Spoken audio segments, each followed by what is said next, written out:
Good morning, Infinity. I want to welcome you to the Infinity Fellowship. This is Reverend Jeff Obafemi Carr. I'm so excited that you decided to join us today. This is Third Sunday. Third Sunday is If Teaches Sunday. That's when we get an opportunity to dive deep into spiritual instruction, get an opportunity to unpack and the concept of FOMO. Do you have FOMO? Do you have fear of missing out?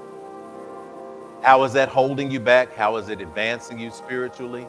Well, we're going to talk about that later on today. But for now, I would like for you to go ahead and get everybody that you know excited about the Infinity Fellowship's Infinite Life Stream. Y'all, we are here for those who are feeling that spiritual energy. You need that spiritual boost today. You like to do it in community. Infinity Fellowship is a unique interfaith and interspiritual community that has been around since 2014. So we're here and we're here to stay and we're here for you. We look forward to welcoming our visitors, our first timers. Go ahead and say hello in the chat. Those of you who are used to practicing gratitude at Infinity Fellowship, if you want to go ahead and say hello to everyone who is on this Infinite Life Stream, go ahead and do so at this time. Say hello. Let us know your name. Let us know where you're streaming in from. Most importantly, I dare you to give us one thing that you're grateful for. That's how we start off the Infinity Fellowship. We start it in gratitude. If you may be new or if you need a review, we'll show a few slides that will give you our statement of infinitude. That is how we practice our core concept of spirituality here at Infinity. That's spirituality, nurturing, action, and proof. We want you to see all of those in your life, and it's a snap. Again, Reverend Jeff Obafemi Carr here, also known as Rev Jeff. I'm so excited that you joined us live here on the third Sunday in January. This is the year of momentum. Say to the world, get ready, because here I come. Let's get service started with the countdown ticker. We'll see you on the other side in just a moment. Peace.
Good morning, Infinity. I want to welcome you to the Infinity Fellowship.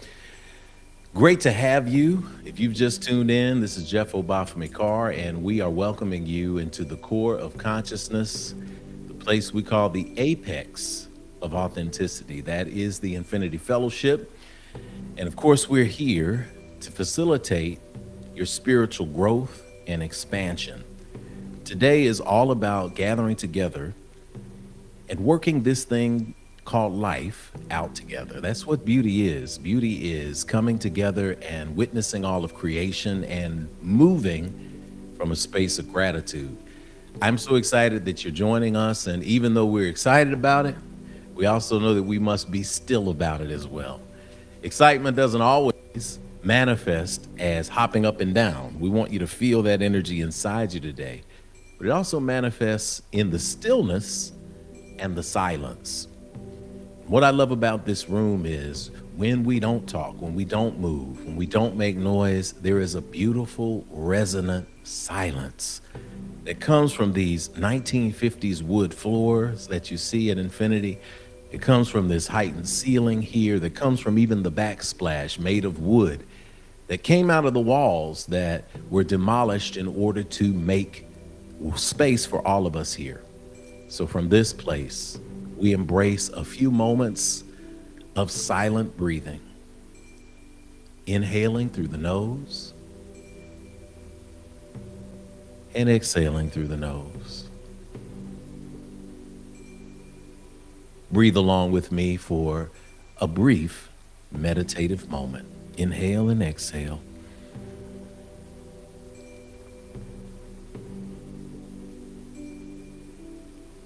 Focusing your energy on relaxing any tension that you find in your body, even as you give yourself permission to sit a little taller, to stand. If you're there in the kitchen, wherever you might be, find yourself at peace for a moment and lose the fear of embracing the silence.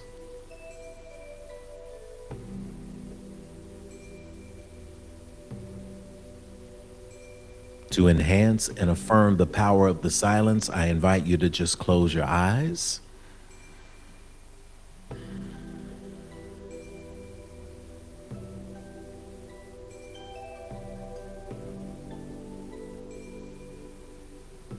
Make each inhale a little bit longer,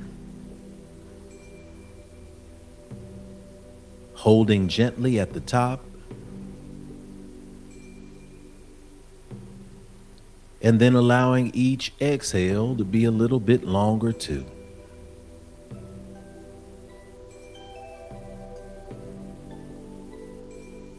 Pausing gently at the bottom.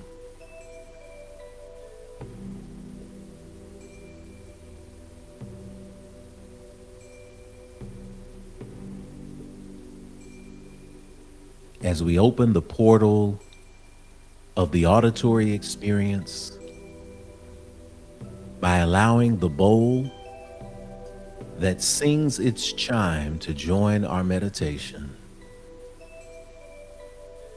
we are mindful of the energy centers, the 7 portal entries into our divine temple space manifest at the top of our bodies.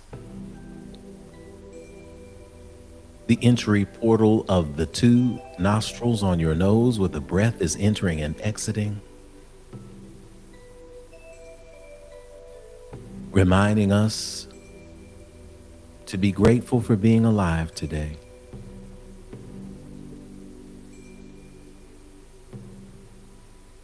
Inhaling and exhaling.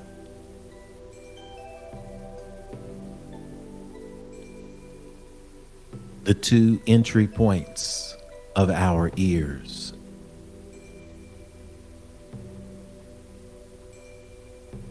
Reminding ourselves in this moment to not judge that which enters in through them, but rather to release them in the breath. Breathing in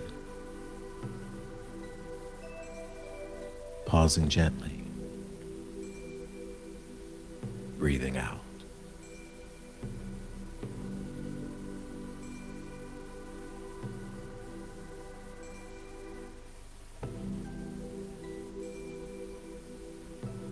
The two entry points of the eyes, reminding ourselves as they are closed in this moment that we must always be careful of what we see and to see the world through the goodness, through the lens of God.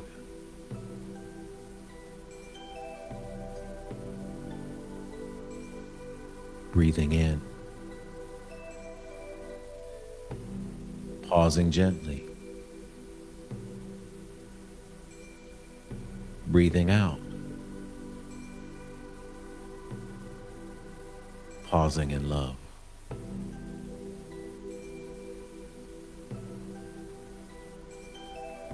Recognizing the portal of the mouth that we breathe through, that we speak through, being mindful of the words that we are gifted to say, slow in our speech and reaction, and grateful for the ability to communicate today.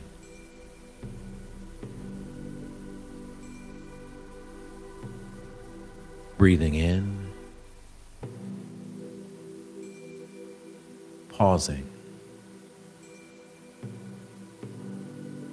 breathing out,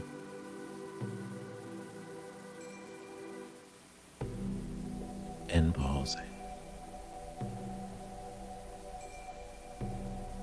Continuing to breathe just like this as we recognize these 7 portals, as we cleanse and open them for light, for love, for living.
Moving from this space of conscious awareness of the breath into the place of gratitude and thanksgiving. We are moved in this moment to start today in a centralized way. So I invite you in this moment to take one big deep breath with me here. Hold it. Embrace that good feeling and exhale. Let it all go as you slowly blink your eyes open. As we open the way today, and we're pleased to be able to open the way, we do so in 3 phases. Those phases are meditation. They are affirmative prayer, which at Infinity we call a perm. A perm means pouring energy into realignment for manifestation. And of course, the pouring of libations to recognize those who come before. I'd like to bring onto the screen from Warner Robins, Georgia, our brother, our friend, our growing practitioner, Brother Tyrell Lindsley. Brother Tyrell, how you doing today, sir? Morning. Good morning. We're grateful to have you with us today. Good morning, man. I'm great to be here. Really excited about service today. Thankful. All right, you're looking good, man. So take Appreciate that it. light and that energy, and I would ask you, and I would invite you to lead us in a word of affirmative prayer. It will be an honor. And so it is. Thank you. Thank you. Good morning, Infinity. Let's open ourselves up or continue to open ourselves up to the God of our acceptance of and understanding. If you'd like to join me by closing the eyes, if you're in a safe position to do so, I know many of our infinite streamers are travelers and maybe on the road at this time. So we safely say that you can just be present with us by opening your heart and focusing your attention on the road and your connection to this infinite spirit. Divine Source, Mother God, Father God, we're so thankful to be in your presence today. We're so thankful for this fellowship that we get to pour into as a community.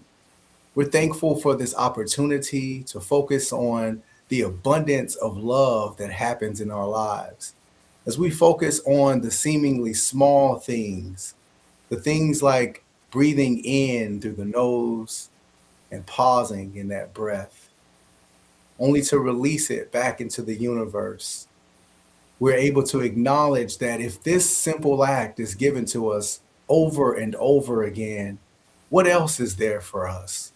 What else have you provided in our lives?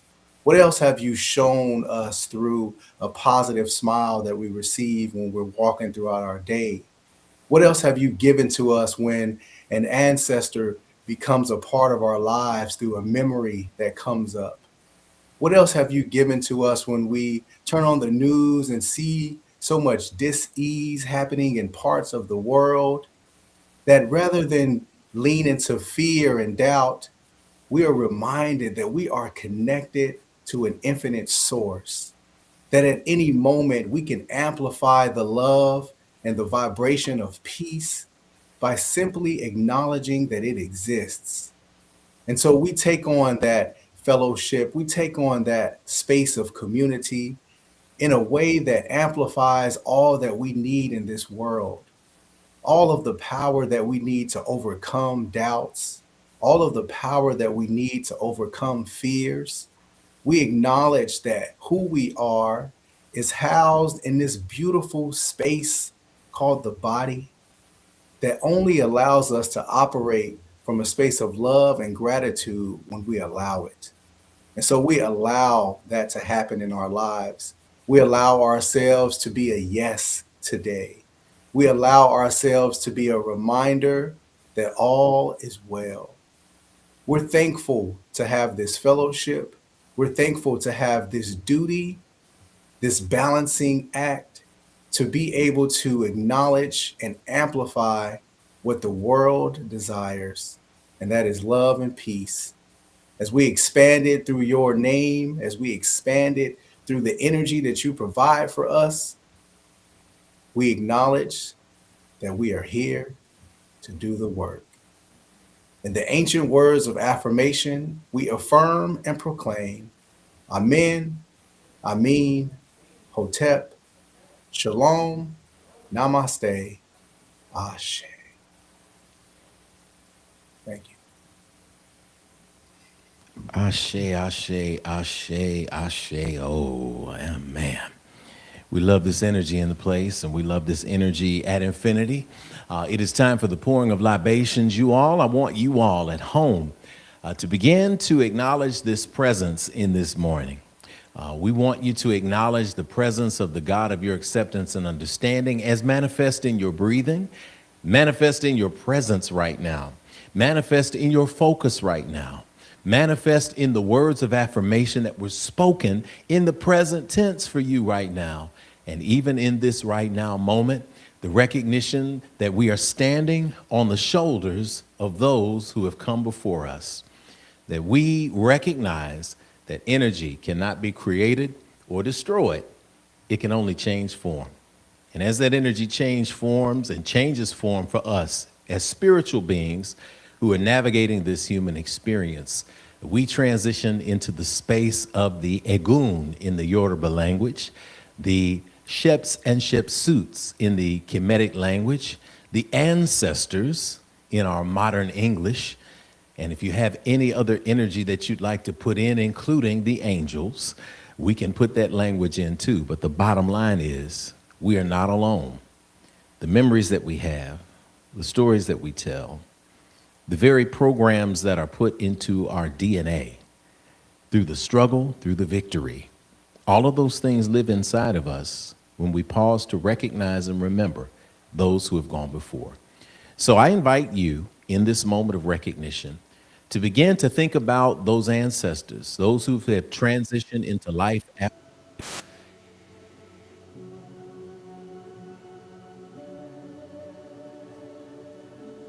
looked out for you in the neighborhood, whatever it may be. We want you to think about their energy right now as we acknowledge their divine presence with us on this side of life. Deep breath and exhale. We use a word that you hear at Infinity called ashe. You can say that with me at home or here. Ashe. Ashe. It's a divine essence. It's the life force. It is also the breath. It is that which cannot be created or destroyed. When we say it in affirmation together, we affirm that we are plugging in the electrical plug of life into the circuit, which is the source. So no matter what you call the God of your acceptance and understanding, whether that energy has a name, a designation, a cultural interpretation, a religion attached, we welcome you into this space today. And we welcome those whose names we call upon. As we pour this water today, we say, cool water, freshen our spirits today. Ashe. Freshen and consecrate this space of spirituality for the work that we are here to joyfully do. Ashe. Freshen our collective ancestors, all peoples together, going back to time immemorial. Ashe. We give praise to Almighty Mother God, Father God, Divine Source, Universe, all creation. Ashe. Grant to us in this recognition peace and prosperity in the right now. Ashe. We pour to the sacred cardinal directions, the four major directions. One, the north, the recognition that we get to be a yes today, that we show up in this space as willing, willful, and loving human beings. Ashe. We pour to the energy of the east, the rising sun, knowing that today is a brand new day. Man, it is sunny in the city of Nashville. Man, it is also cold in the city of Nashville. That's why I got my hoodie on. But there's something about stepping out and seeing and feeling that sun hitting your skin, that even though it's cold outside, it reminds you that this is a beautiful new day. So take with you the recognition that today, this moment, is a new opportunity to do it all again. That's what the direction of the east reminds us of. Ashe.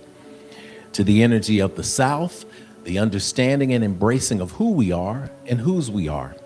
Not in a way that makes us debate each other, divide each other, talk bad about each other, be hateful and mean, but to recognize that regardless of what we name the divine source that created us all, that energy is energy of love. We serve a loving God, a loving universe. And because of that, we should always stand in that and project that into the world. Ashe.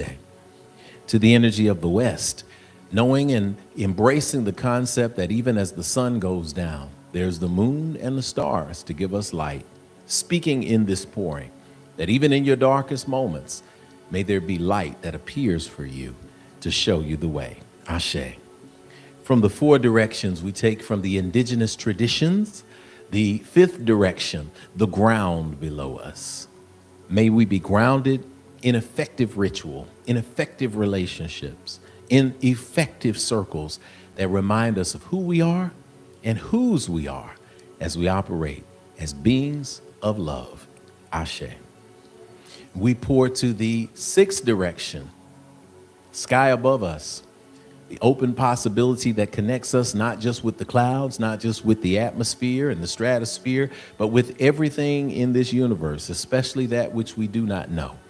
One thing that we learn is that the more we learn, the more we know that things are continually expanding and that we are not alone in this world. We are not alone in this universe, this blank landscape of creativity, this space of no thing is the space where something emerges. That something is you, that something is me, that something is the gift that we were born to put into this world. Ashe. And finally, to the seventh direction of Grand Central Station, where all roads come together and intersect. It is the space of the heart. And as we pour, we speak that your heart is as light as the feather. Ashe. In this moment, we ask that you consider those who have come before. If you would like to, type a name in the chat that you'd like us to remember. So that we know that you're active. At Infinity, we keep a very active chat here. So say hello, put one of your ancestors, your names into the chat. Say it aloud at home. For those of you who pour out water when we do libations and you do that at home and you've been doing that with your families on intervals or special occasions, feel free to call their names aloud as we pour these next few pours of water. Ashe.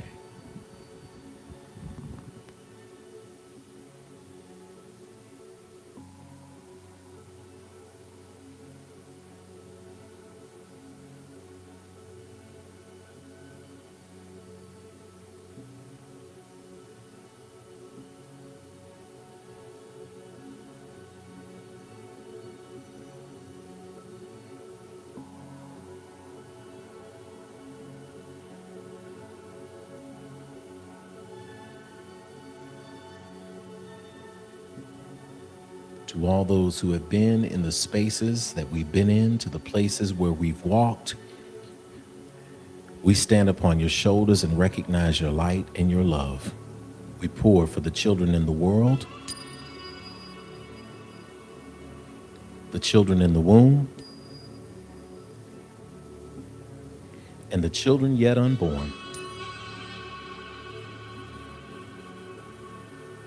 And we say together, Ashe, Ashe, Ashe, oh,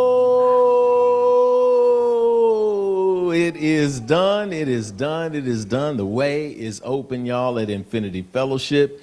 We are here in the place today, and we are excited to generate gratitude. I'm going to invite you today at Infinity Fellowship to join us in generating some gratitude. How do we generate gratitude? It's real simple. We just say, hello, my name is...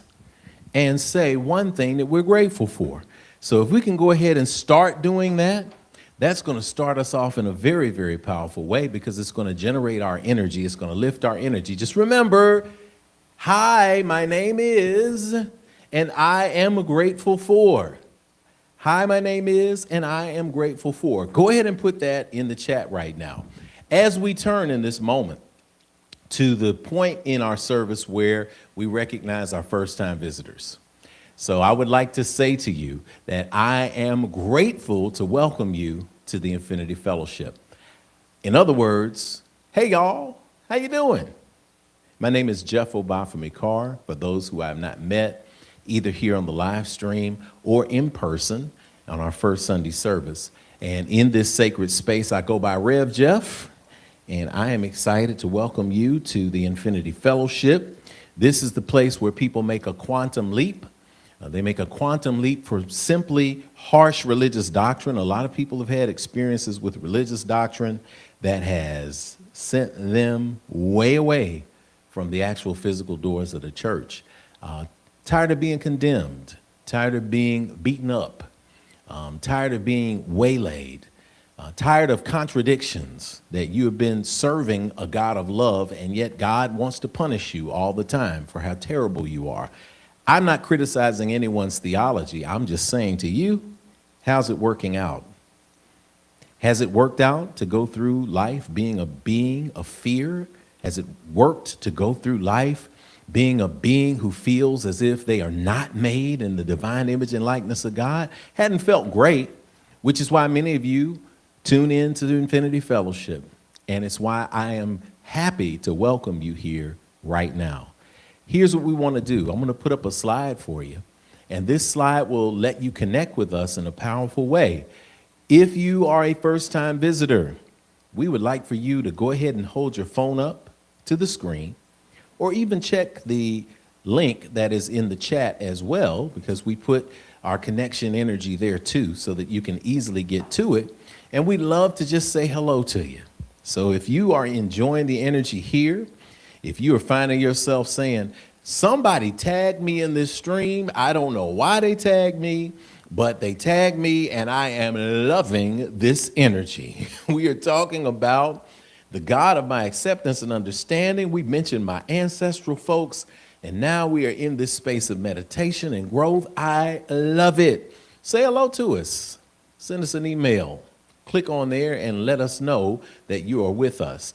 If you are in the chat for the first time, go ahead and hit the thumbs up button. If you're on YouTube, hit the hearts on Facebook. Go ahead and share that. Tag somebody that you know and let them know that they are here. That visitors form allows us to let you know that we see you. We'd love to send you a note and eventually welcome you in person if you happen to be anywhere near the good old city of Nashville, Tennessee. We have services in person on first Sunday, and we're growing back to the place post-COVID where we'll be here every single Sunday. But in the meantime, we're here on the virtual Infinite Life stream. So say hello to somebody in the chat. As you're sharing your gratitude, I welcome you to share something that you're grateful for. Even if you're feeling as if you're in a low place today, just share that you're grateful to be able to show up and have your technology connecting you to a community of light and love and power. That's what infinity is. If you find yourself on that visitors form, feeling as if you're moved to be a part of the Infinity Fellowship, you want to get some ancient wisdom classes, you want to talk about unpacking what this spirituality journey has been for you, by all means, just check the box at the end of the form that says, hey, I'm ready to join Infinity Fellowship, and we'll send you membership information. It's not difficult. We don't harass or harangue you. We just give you good practical tools for spiritual living. So go ahead, fill that out. And if not, just say, hey, not interested. Hey, maybe later. Hey, it might be promising. We got a couple of boxes for you, but we want to make sure that we connect with you. So go ahead and hit that when you have a chance. And take a deep breath. Release it. As we breathe a lot at Infinity Fellowship, I want to let you know, first timers, that we don't see you the opposite way.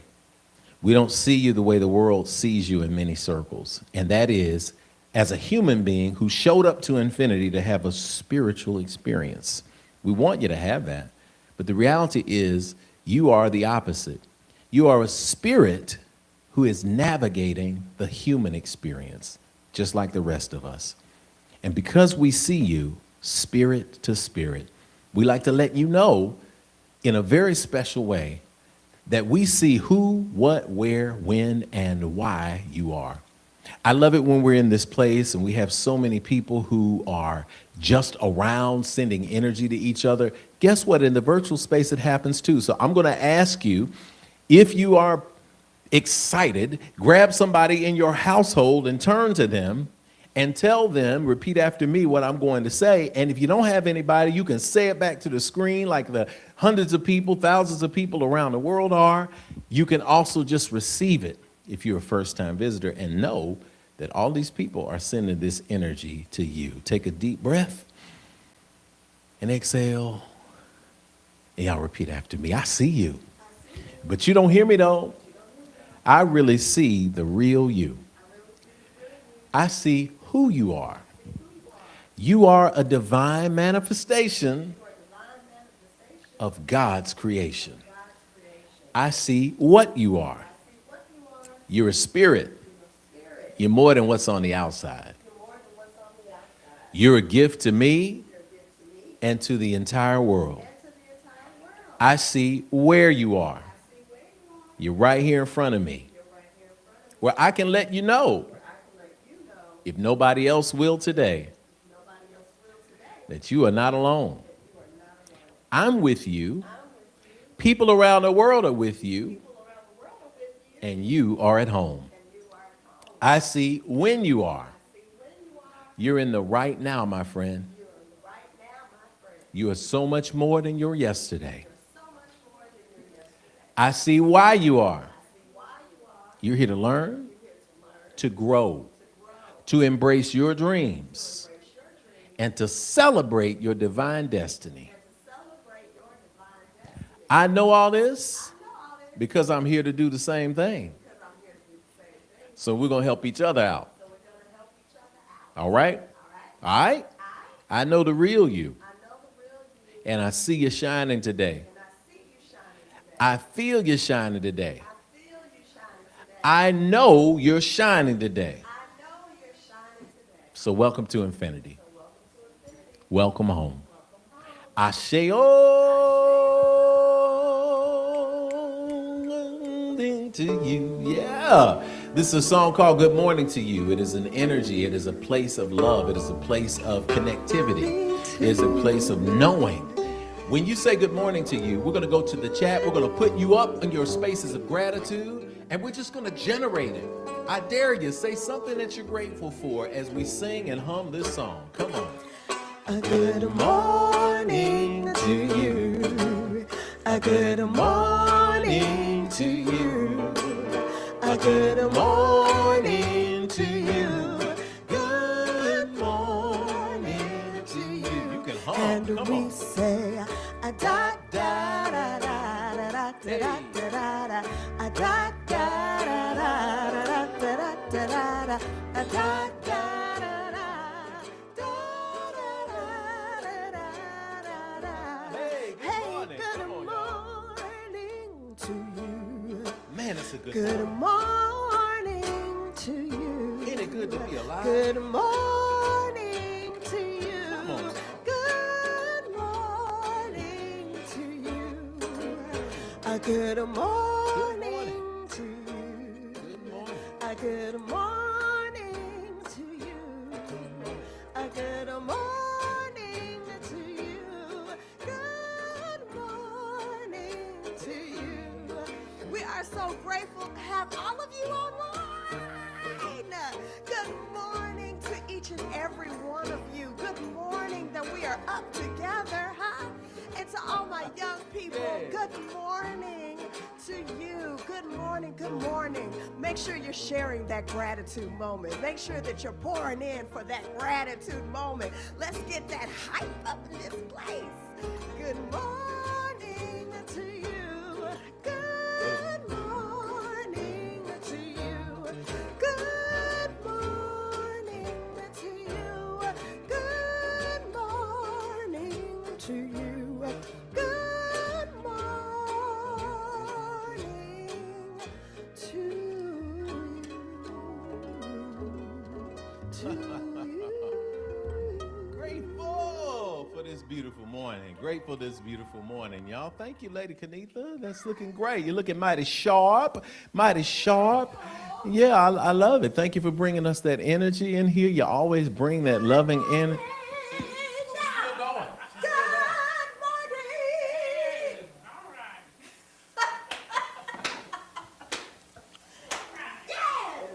I love it. Y'all feel that? Y'all feel that? That's the gratitude chain. And that came from all the gratitude that you saw on the screen. We got everybody in there. Look at y'all. Jacqueline, we got you in there. Courtney, we see you in there. We see you, Angela, with the love. Tyrell, Dr. Justin, good to see you, man. How's that baby? That baby's not a baby anymore.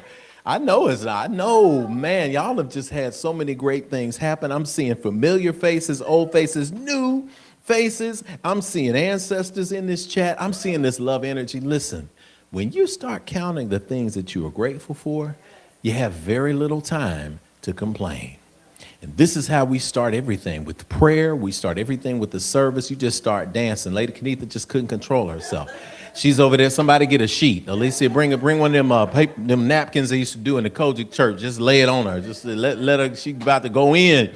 When you get grateful for things, and then literally everything that you've been through this week, there are highways and byways that we've been on. There are times that we've been looking at our schedule of our to-do lists, and we have not embraced that moment of gliding. We are still feeling like we're grinding, but we are feeling in that moment that there's so much to do, and yet we're looking back right now saying, I did it. I did most of it. I did the best I could, and I'm up and at it for another day. Isn't that a great thing? Isn't it good to have another opportunity to get out and get into it and get it on, to be strong? Come on, y'all. This is a wonderful moment. So yes, generating gratitude, a very important part of any ritual and any Sunday service, and continue to do so. Be grateful by tagging somebody in the chat and letting them know that we have a wonderful, wonderful moment of community togetherness going on right now. We love to see you. We love to hear you. Good to see you, Stephanie.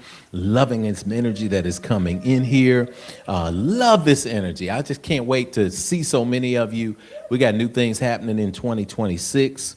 We are definitely riding the momentum and preparing you to be in a space of good and goodness. Speaking of a space of good and goodness, it is time for our tithes and offering at Infinity Fellowship. This is our opportunity to participate in a sacred act of alignment, a sacred act of alignment with a loving, loving Creator. This is how we give back, and we give back to the space where we receive our spiritual nourishment and support. That's important. I want to recognize in this moment that we're at a challenging time in the world, and there are many distractions that are flowing in the world. There are so many criticisms that are coming in from different places that are founded and unfounded. I got a chance to see the funny Drewski skit where he's elevating on as a pastor in a mega church. And it's funny because one thing is you're not going to get from me, you're not going to get a critique, a harsh critique, a sociological, theological critique of the concept of megas. I have no problem with people going where they feel that they are being nourished and supported, wherever you are, whatever that is. There are mega mosques, there are mega synagogues, there are mega churches, there are mega everything. In the world, though, however, I can say, leave that man alone. He's a comedian. I mean, seriously. You're only angry if there's something that is frighteningly similar, right? So, yeah, my dad used to say, you throw a rock in a pack of dogs, a hit dog's gonna holler. What happens is, though, I want us to be careful and mindful to not group every spiritual community into what is considered church now. So just because you have some negative experiences, or just because people are out there seeking a place of enrichment or whatever it may be for them, keep in mind that your vibe attracts your tribe. If you're sitting in a house church right now, then I'm not really talking to you because you're sitting in your house church. But if you're watching the replay after your house church to get the enhanced spiritual energy from Infinity Fellowship, Spirit is there with you, hopefully in a way that is feeding into you. If you're in a stadium with 100,000 people, Spirit is feeding into you. I speak for you in a way that is helping you grow and live in a positive way. Again, your vibe attracts your tribe. You don't be critical of stuff that other people are participating in. People love that environment, so be it. That's the way it goes for it. Some people love different environments. I'm grateful that you, if you're watching and participating, you're living in an environment that is not to be grouped in with every other environment, except in the pursuit of spiritual growth and development. Our model at Infinity is a little different. We're not going to beat you up and tell you that you're going to be cursed if you don't give money back. We're not going to tell you that you need to contribute to fog machines at Infinity and giving money to lift me off the ground and show you my red bottom shoes. Y'all may not want to see the shoes I got on right now, which is why I got a medium shot, and I'm grateful. But I like my shoes, but they may not be what's popular out there. Y'all don't see me in designer stuff. That's fine. But I also know that there is something to be said about consciously practicing the act of giving, especially back to spaces that affirm you. We give to our fraternities and sororities during with dues when we join, because we love the colors, we love the energy, we love what we have gone through to get into those organizations. So that is why they grow, because we pour back into them from a sense of pride. We pour back into wonderful restaurants that feed us good food. We have no problem with taking care of the bill at the end of the meal and leaving a tip on top of it. We pour into the mortgage company that provides the loan that we needed to be a part of the house over our head.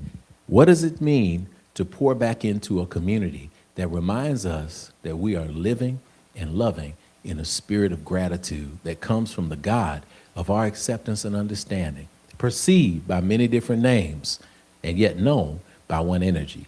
That's what offering time is at Infinity. I salute those of you who have joined us all in the practice. Those of us who have become tithers, we say, hey, 10% of what comes in, I pull it back because I'm giving it back. I already got the 100%. To take 10% and pour it back, it allows us to grow as a community. It allows us to broadcast to you in moments like this. It allows us to create our youth programming. It allows us to create our housing vision. It allows us to expand our facility in a way that provides a safe brick and mortar haven for people to come to. So whether it's a funeral, whether it's a naming ceremony, whether it's a wedding, whether it's a rites of passage for the young people who are out there who are in need, that's what giving does to us. It's how we give back. And for those who feel in their heart that there's something that they want to offer, then by all means, you can do that. You can do that via Cash App. You can do that via PayPal. You can do that via mail. You can put that in the mailbox. Thanks to the giving, we now have a secured, locked mailbox, so we don't have to worry about any offerings being lost or taken. This is how community grows, y'all. And this is what we do as we prepare our offering. So as you are holding your device, as you are getting your checkbook out, as you are putting your cash, we got some old school folks, as you're putting your cash to the side so to get your money order at the post office day after tomorrow, we want to let you know that we send it forth with intentionality. Intentionality. Regardless of how much you decide to give in this moment to be a part of this sacred act and a part of this sacred service of fellowship, we want to make sure that it is given with intention. Take a deep breath. Hold it at the top. Think for 3 seconds on just how good you got it. Exhale and let it go. And we embrace this energy. We're going to send this forth with our offertory affirmation, which will appear on your screen, and it's there right now. And I'm going to encourage you to read it, to think about it, to screenshot it, so that as you give, even if you are being nourished and supported in other spaces, if your family, if you're here and your family is supported and looked after, your friends are here, or a place that is giving you food, use this affirmation the next time you're at another service. It doesn't matter. I want you to give where you're feeling that nourishment so that you have that reminder. Take a deep breath. Exhale. Let us say this offertory affirmation together. O limitless, abundant Creator, source of everything I possess, you have given me the gifts of life, breath, and creativity. You continue to provide for me without judgment or preference. And so I freely return these gifts to you with my whole heart, mind, and intention, knowing that as I give freely with both remembrance and gratitude, the circle of abundance will be unbroken. And so it is. Say with me, everything is good. Everything is good. Everything is good. Everything is good. Everything is good. Everything is good. I got it. I got it. I got it. I got it. I got it good. I got it good. Let's give like that and see what happens. We're going to get you singing. We'll put the slide up on the screen. Don't worry. We can make sure you have your portal for participation. Ooh, everything is good. Everything is good. Everything is good. Everything is good. And I've got it. I've got it. Oh, I've got it good. Sing it along. Come on. Yeah,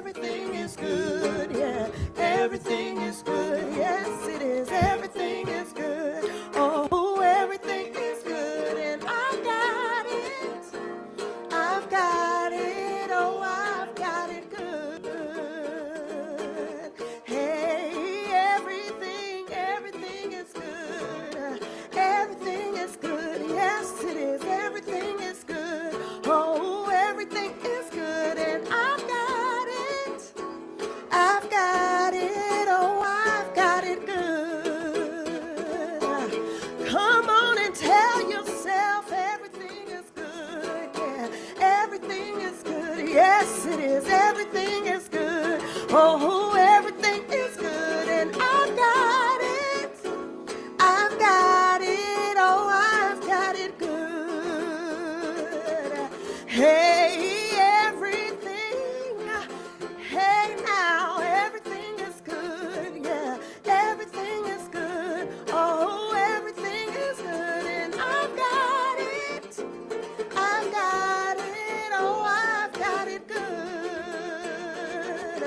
Hey, everything is good. Yeah, everything is good. Yes, it is. Everything is good. Oh, everything is good. And I've got it. I've got it. Oh, I've got it good. Oh, I've got it good. I've got it. Hey, I've got it. Oh, I've got it good. Oh, yeah, I've got it good. I've got it. I've got it. Oh, I've got it good. I've got it good. Yeah. I love it. I love it. It's my favorite part of many parts of the service because it's an opportunity for us to be community, and it's an opportunity for us to be mature, and it's an opportunity for us to think about what infinity has meant for all of us. When we're seeing gratitude in the place today, and Houston is in the place, and Dr. and Mrs. Redding, just wonderful people, wonderful family, all the good things that have happened to them. To continue to see everybody saying hello, Sister Jacqueline and her wife Nofundo, I don't want to mispronounce, but I love this comment. Nofundo says, and they said, we're grateful they're attending IF together, even though they're in two different locations, to be able to partake in the same spiritual food. We love it. That's what community is, y'all. And I just want to say, as a spiritual leader here, and as a person who is in this calling of this vision for Infinity Fellowship, that I thank each and every one of you because we get an opportunity to participate together in a way that allows the rising tide to lift all of the boats there. I'm always excited when great things happen for people in the congregation, and they get to see that the result of giving back is more abundance that is heaped on top of you. And I mean true abundance in the way that we define prosperity here at Infinity Fellowship. We define that as a healthy and alive body. Isn't that great? We define that as work that is so fun that it is play, walking in divine purpose. We define that as the ability to forgive and have relationships that work all the time. We define it in ways like that, in tangible spiritual ways. So as you join Infinity, as you become a part, as you go through new members, or as you just enjoy watching us every Sunday, one, you know what we're talking about when we do this, and that's what Infinity is all about. One thing that we do is learn how to celebrate for people. And one of the ways that we celebrate is through something called standing ovations. The standing ovations, to be clear, it's not announcement period, it's not update period. It's a period where we say, we recognize that you have been working on developing your spiritual practice. And when you've been developing your spiritual practice, you've been putting into the world good things. That means that things are happening for you, and you're seeing that manifestation. We call it standing ovation. So I want to give you an early warning. I'm going to put up a code and put a link in the chat for you that you can click on to share your standing ovation. If you've been here at Infinity before, you know. I don't care if you hadn't been here in a while and you're just back here. That's something that is unique to Infinity. We actually pause during the service to recognize the good to the extent that we can. Y'all, we're growing at the point where sometimes on First Sunday, we may need to do a service that's just standing ovations so that we keep everything timely. But oh, how wonderful it is to be able to celebrate standing ovations. So I'm here to give you your early warning that if you want to be recognized for your standing ovation, go ahead and click on that form and put it in the chat. We know that we've had some technical updates that we needed to do with both our standing ovations form and especially our visitors form. We've been getting so many good reports. So many people have discovered Infinity lately that we had to up our storage on our Google Drive so that we could keep up with all of the good that is coming in. So if you were trying to sign on the visitors form last week, or you're trying to sign on in last couple of weeks and it crashed, sign on it now is wide open. Same for standing ovations. We're grateful as a community to participate collectively with people. So just like we had a wonderful prayer that came in from Warner Robins, Georgia, we now have our announcements that are coming in from the great city of Nashville, Tennessee, on another part of town. So Sister Alicia is coming into the chat today. Good morning, Sister Alicia. How you doing? Good morning. Good morning. Good to see you. Thank you. Looking good out there. Lady Kanitha also noticed that microphone and that piano in the background. So we're gonna talk about that a little bit later. But for now, Okay. we want to welcome up Sister Alicia, who's going to lead us through our highlight announcements. Ashe. Thank you. Thank you. Hi, Infinity. This is Alicia, and I'm excited to bring you some highlight announcements this morning. Another reminder that at the end of announcements, we want to highlight any major accomplishments you've achieved as a result of your spiritual practice. So, again, here's your 2-minute warning to get in your standing ovation.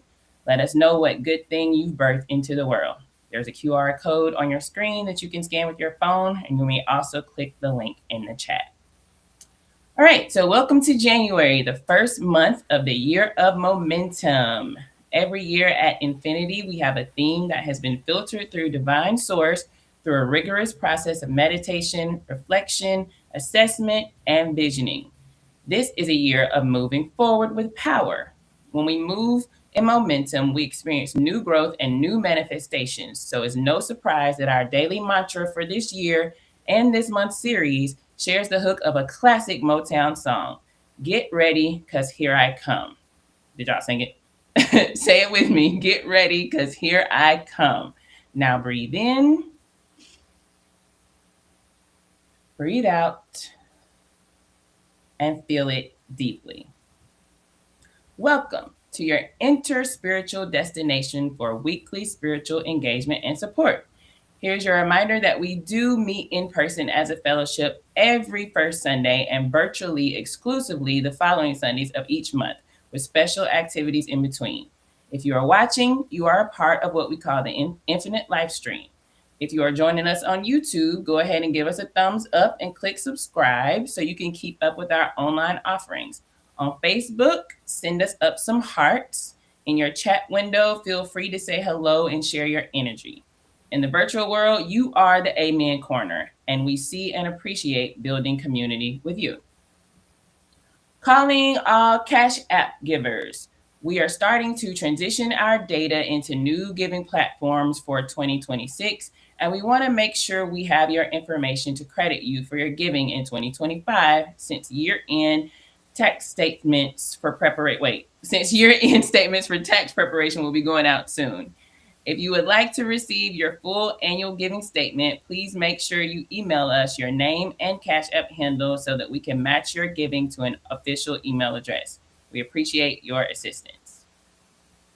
Next week is Yoga Sunday.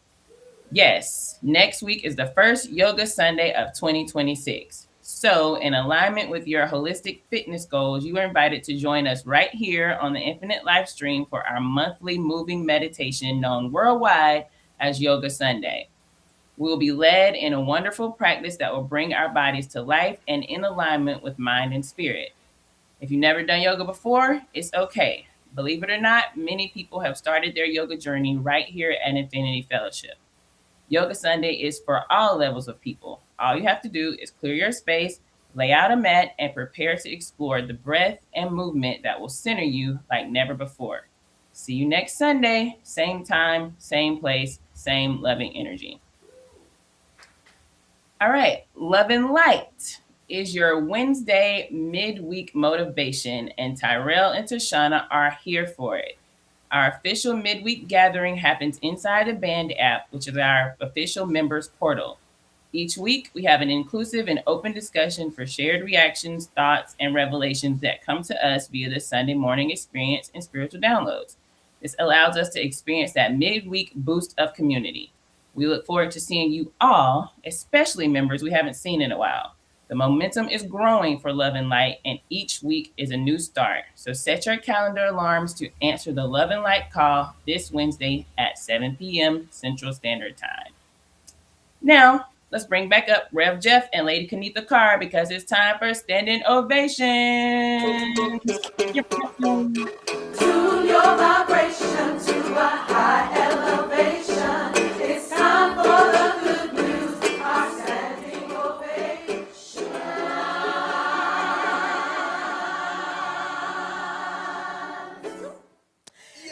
Yay! Yeah.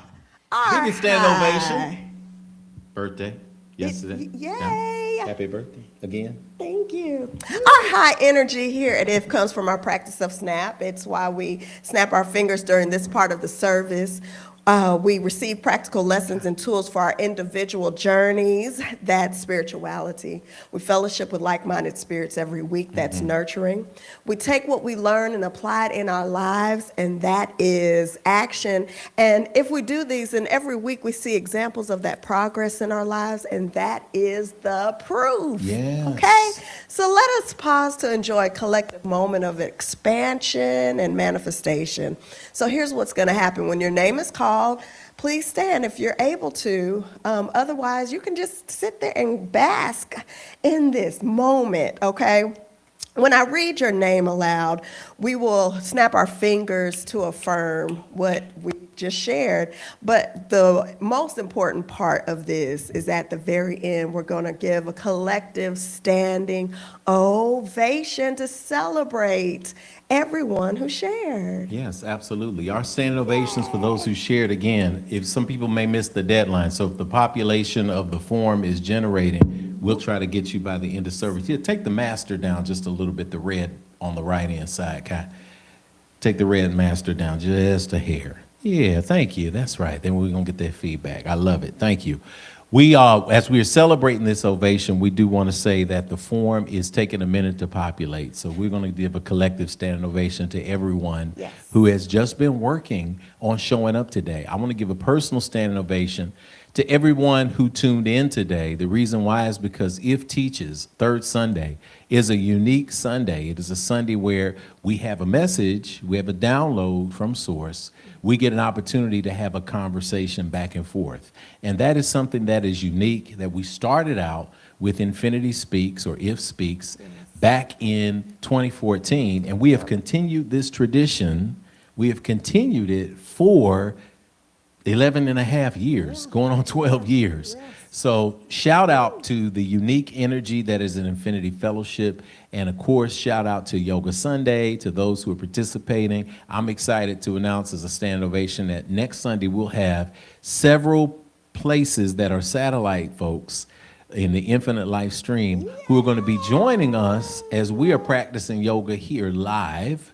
So we're going to have people all over the screen who are going to be practicing yoga in real time with us and getting the benefit of Yoga Sunday and meditation. So I want to send a standing ovation to each and every one of you that's going to be participating, and to those who are going to be in the city who will come on over and practice with us here in the space and allow us to continue to grow together. And shout out especially standing ovations to those who reported in 2025, the year of divine development, that they actually began their yoga practice. That they began to take better care of their bodies. Sometimes they did it against the wall. Sometimes you did it in a chair. Sometimes you did it on your sofa at your desk and did the best that you could, but you got started. So when you got started, it put you on a journey of finishing. So I just wanted to send that shout out to you, to each and every one of you. And I want to send a special shout out again to those who celebrated this week, Lady Kanitha Carr's birthday, and give you an opportunity to say a statement of thanks and gratitude, and we're going to send the standing ovations out. Yay! I wanted to say thank you. Saying thank you to you, to my family, to my best friends, to my family members, to Infinity family, everyone who poured in and just kind of shared and did gifts and words of encouragement and the love. I mean, I felt it, it just did my heart so good. And so I just wanted to say thank you. I can't say thank you enough, but thank you. It was spectacular. I had a wonderful birthday, and I just wanted to send my love and again my appreciation for all that was poured in. It was such a wonderful moment. I was like, okay, in my 40s. Oh, you're in your 40s? I didn't know that. You should have told people that. None of us knew that. Never knew that. We didn't know that. We didn't know that. We didn't know that. Closer there to 50, but it's all good. What? Huh? What is your skin routine? My God, you just look so good. You get Hello. Affinities. You can eat the skin products coming soon in the But future. yes, thank you. And thank you, honey, for everything, all the love that you poured into It's as what we well. do. It's That's how we wonderful. do. Okay. Absolutely Well, wonderful. those are standing ovations. We didn't have individual standing ovations today that didn't put in the form, so that's great. We get to celebrate those on first Sunday when we get together in Yes. person. So make sure you keep note in your journals. Yes. Keep that energy there so we can Yes. celebrate you. What do we do in general for everybody that is out there So, striving to everyone make that's a change? striving, we're going to all stand to our feet and we're going to give a thunderous standing collective ovation, okay? Here we go.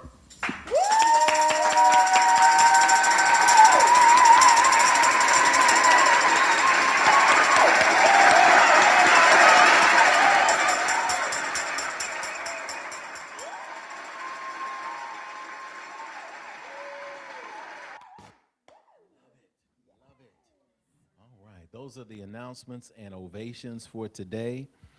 I am sending a standing ovation to one of our wonderful board members and delightful co-spirit guides, Dr. Jerome Morris, who is stopping through on us today for a moment. We're sending energy to him as he travels to the home city of Birmingham to celebrate and to do some visitation with family and friends there. So we send traveling graces and love to you and give thanks that you were able to stop by and say hello for a few minutes this morning during service, and that you continue to listen to us while you're on the road to the Ham, Birmingham. Let us prepare our hearts and minds for today's download. And to do that, I'm going to invite you to join me in the joyful participatory process of doing the spiritual work. I don't want you to just enjoy a brief motivational energy or something that's just going to give you a quick rush of dopamine. We want you to do the work. So I want you to get your journal out. I want you to get your paper out, your pad, whatever you write on. Get your notes app open in your phone, because we want to give you things to think about this week and things to do. Transforming our spirit in 2026, the year of momentum. Time for us to start focusing on this energy, focusing on goodness and doing something about it. And in order to do that, we're going to head to prepare us up to the state of Wisconsin. So you got Infinity represented all over the place. We got Sister Iris Lee, who is joining us. Sister Iris, how you doing this beautiful and magnificent morning? I am wonderful, Rev Jeff. Can you hear me? I can hear you, see you. You look and sound fabulous as usual. Alrighty. Thank you, sir. Thank you, Yes, so sir. I'm gonna turn it over to you so that you can share with people something that everybody every week likes to screenshot and write down and meditate on. Today's meditation, Ashe. Alrighty. Good morning, Infinity. This is Iris with today's meditation, which comes from the spiritual teacher and institutional leader, Sadhu Guru, who provides a thoughtful commentary on the concept of goodness, which he states, "It is not your goodness which will liberate you. It is not your goodness which will bring purity to you. Good people know all the bad things. They're just managing to avoid them. If you are avoiding them, probably you are constantly thinking about them. Yes or no? You are not free from them. You are just avoiding them. Avoiding something is not freedom from it." Let's take a deep breath. and let it out. Yes. Let us know. Let us turn our attention and intention to our spiritual download with Rev Jeff Obafemi Carr. Remember, if you have any questions, please type them in the chat during the message or during the Q&A period at the end of the spiritual download. We encourage you to write them down. Write down your revelations and reflect on them during the week as you put practice into action. Ashe. I thank y'all. Come and go to that land. Come and go to that land. Why don't you come and go to that land where I'm bound, where I'm bound. Come and go to that land. Come and go to that land. Y'all come and go to that land where I'm bound. Oh, I got a mother that's in that land. I got a mother that's in that land. Y'all, I got a mother that's in that land where I'm bound, where I'm bound. I got a mother that's in that land. I got a mother that's in that land. Y'all, I got a mother that's in that land where I'm bound. Yo, I got a father that's in that land. Y'all, I got a father that's in that land. I got a father that's in that land where I'm bound, where I'm bound. Oh, I got a father that's in that land. I got a father that's in that land. Y'all, I got a father that's in that land where I'm bound. Oh, there is wisdom that's in that land. There is wisdom that's in that land. Y'all, there is wisdom that's in that land where I'm bound, where I'm bound. Oh, there is wisdom that's in that land. There is wisdom that's in that land. Oh, there is wisdom that's in that land where I'm bound. Oh, love and peace, y'all, is in that land. Oh, love and peace, stay in that land. Y'all, love and peace, hey, stay in that land where I'm bound, where I'm bound. I say that love and peace, stay in that land. Oh, love and peace are in that land. Y'all, love and peace say are in that land where I'm bound. Oh, don't you want to go with me to that land? Oh, don't you want to go? I hear y'all, come on. Hey, don't you want to go with me to that land where I'm bound? Oh, don't you want to go with me to that land? Don't you gonna go with me to that land? Y'all, don't you want to go with me to that land where I'm bound? Oh, where I'm bound.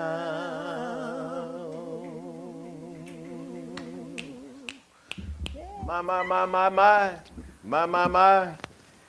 Going with me to that land.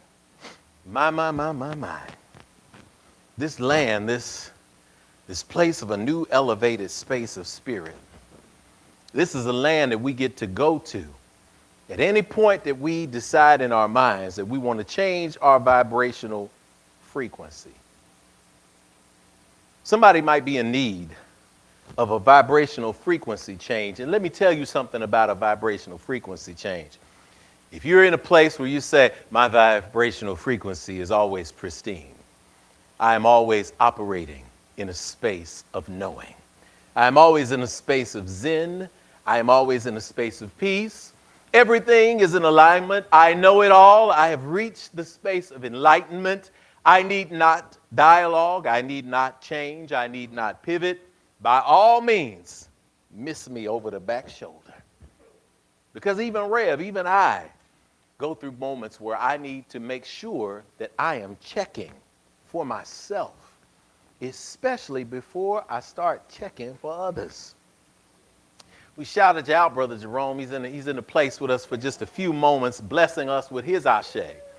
And this energy is in here. We talk. We get a chance to dialogue a lot. You know, that's my brother, but also a mentor, also a model, a thought partner in many ways. But it's always good to have the concept of iron sharpening iron. You got to get people around you that are always going to remind you of who you truly are. This is a place where on Sundays people get reminded of who they are. And when we get reminded of who we are less likely to get caught up in a psychological paradigm, a psychological practice, a psychological ritualistic behavior pattern that has been established by the world that we live in right now called FOMO. Somebody say FOMO. See, FOMO is an acronym. It is for fear of missing out. Fear of missing out. FOMO is something that goes back a long way. It has a tree that you can chase, a trace. We talk about this energy and we say, well, what is FOMO? You know, we talk about it on the internet and we start using it along with LMAO and LOL and IDG. No, we won't go into everything that we use, but some of the things, you know, IDGAF, I don't give a feeling. You know, all of that kind of thing that we do in the place here. Y'all know Rev, I'm gonna come up to the edge, you know. But we're gonna fix it right. We're gonna fix it right because we act like we don't use these terms, and we do. Sometimes that's a liberating thing to not give a feeling. Sometimes it's a thing that pushes you in a place of not caring, and of course, but sometimes it puts you in a place of empowerment. However, you're using these acronyms.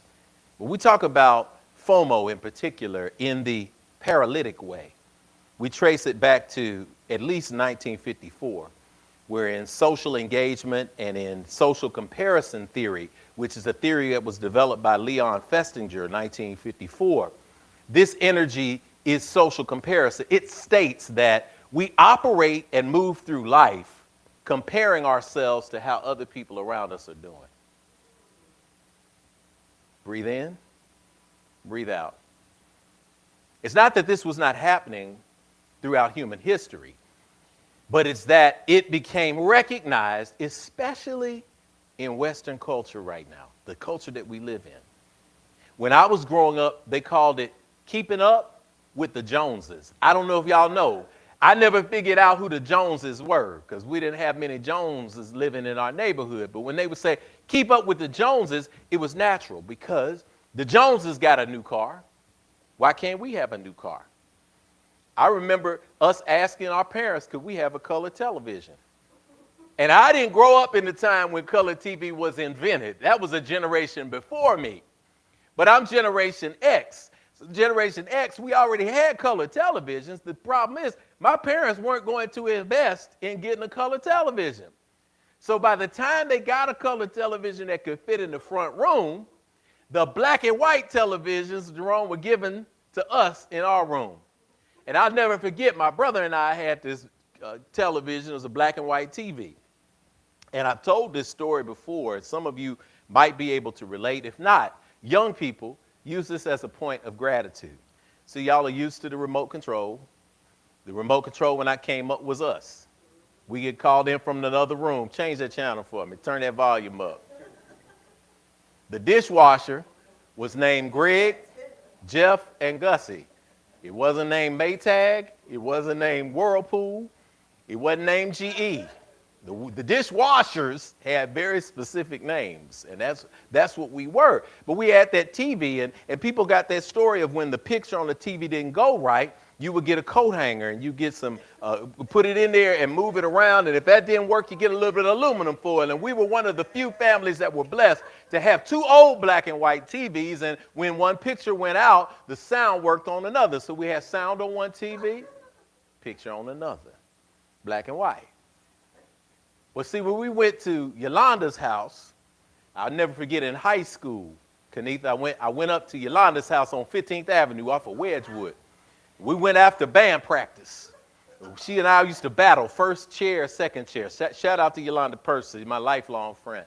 We used to battle ever since we met each other in 7th grade, all the way through high school. First chair, second chair in alto saxophone. It was going to be one of us or the other, and we would. Anytime I felt good about myself, the band director would raise his hand and say, we have a challenge. And I'm like, challenge? I never forget it one time. Challenge? What do you mean, challenge? And Yolanda came out of the room with her saxophone. She'd been practicing. She played that piece. I thought I could just go without practicing. And I went and I lost that first chair. And I felt bad. And I went back to practice again. See, some of us that's a metaphor for life. Some of us are trying to get ahead, but we ain't practicing. You know, we're trying to move forward in the world. We're trying to grow spiritually, but we ain't practicing. And practicing is not following. Practices is not looking back, but practice is moving forward. So she pushed us and she pushed me. So I'm pushing you today that if you aren't practicing or if you've fallen off your practice, take this moment to turn that thing back around. But we went to her house and we loved it because we thought they were rich because they got something that was called cable television. And we went to their house and they had cable television. And it was on a color TV. And I thought right then, I said, hey, we need to get cable at our house.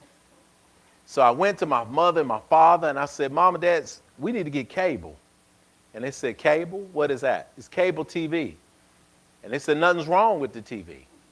I said, no, cable is different. They have all of these new programs and color TV. Do you think that black and white 2 TVs in my room got swapped out for cable? Absolutely not. Because my parents were not interested in keeping up with what other families were doing. They were busy making sure there was food on the table. They were busy making sure that we had money for our band uniforms. They were busy making sure that we were going on Sundays to Kane Avenue Missionary Baptist Church and learning how to sing in the choir, learning how to speak in the plays. They were interested in pouring into us. And see, if we got caught so hard up in the concept of fear of missing out, we thought that we were trying to keep up. That's the concept of social comparison theory. We can't help it. We want what somebody else has. And we lobby to try to get it into our household. And if we chase it, we end up all over the place. But thank God I had the kind of parents who said, I ain't trying to keep up with anybody else. Their business is not mine. In this house, you can watch those TVs in the front, that TV in the front room, that record player, that 8-track player, or you can go in your room, turn on the picture on the bottom and the sound on the top, or go out in the backyard and build a fort. That was the choice. So I eventually, when people ask, what is it that helped you grow up? What does it help you expand? Looking back, I can say it is because I was not in an environment where we were entrapped in social comparison. And that still didn't stop me. Let me be transparent. Because if anybody got new shoes, we all wanted good shoes.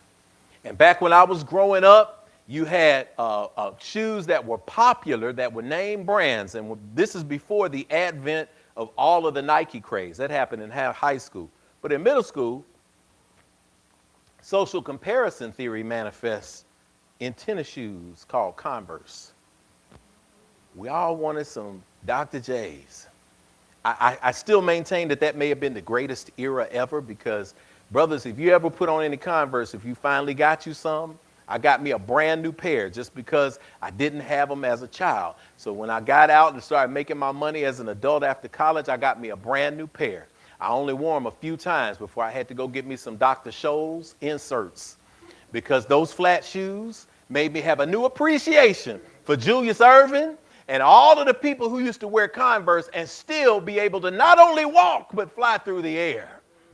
Because there were some hard shoes to wear. But see, we didn't get that. We used to go to Genesco. We used to go to the store that was down off of 8th Avenue where you get discount shoes. So I thought that because I had some Pro Kids, now I don't know about Pro Kids, but I bought some Pro Kids. Pro Kids are basically a knockoff version of Converse. But I thought that because they were purple, they would stand out. I got a new pair of Pro Kids. They must have been cheap, inexpensive, affordable. Went to school with those Pro Kids on. And I tell you something about social comparison theory. It all feels good when you think you're confident until those who are in the mainstream notice the shoes that you think are passing. And the first thing they say is, Jeff Carr got on some buddies. So y'all don't know about buddies. Buddies means counterfeit. Buddies means perpetrating. Buddies means that. So when I came back home, I told my daddy and my mama, I said, Mama, Daddy, y'all bought me some buddies. My dad, being old school, World War II, said, well, that's good, because he interprets buddy as a friend.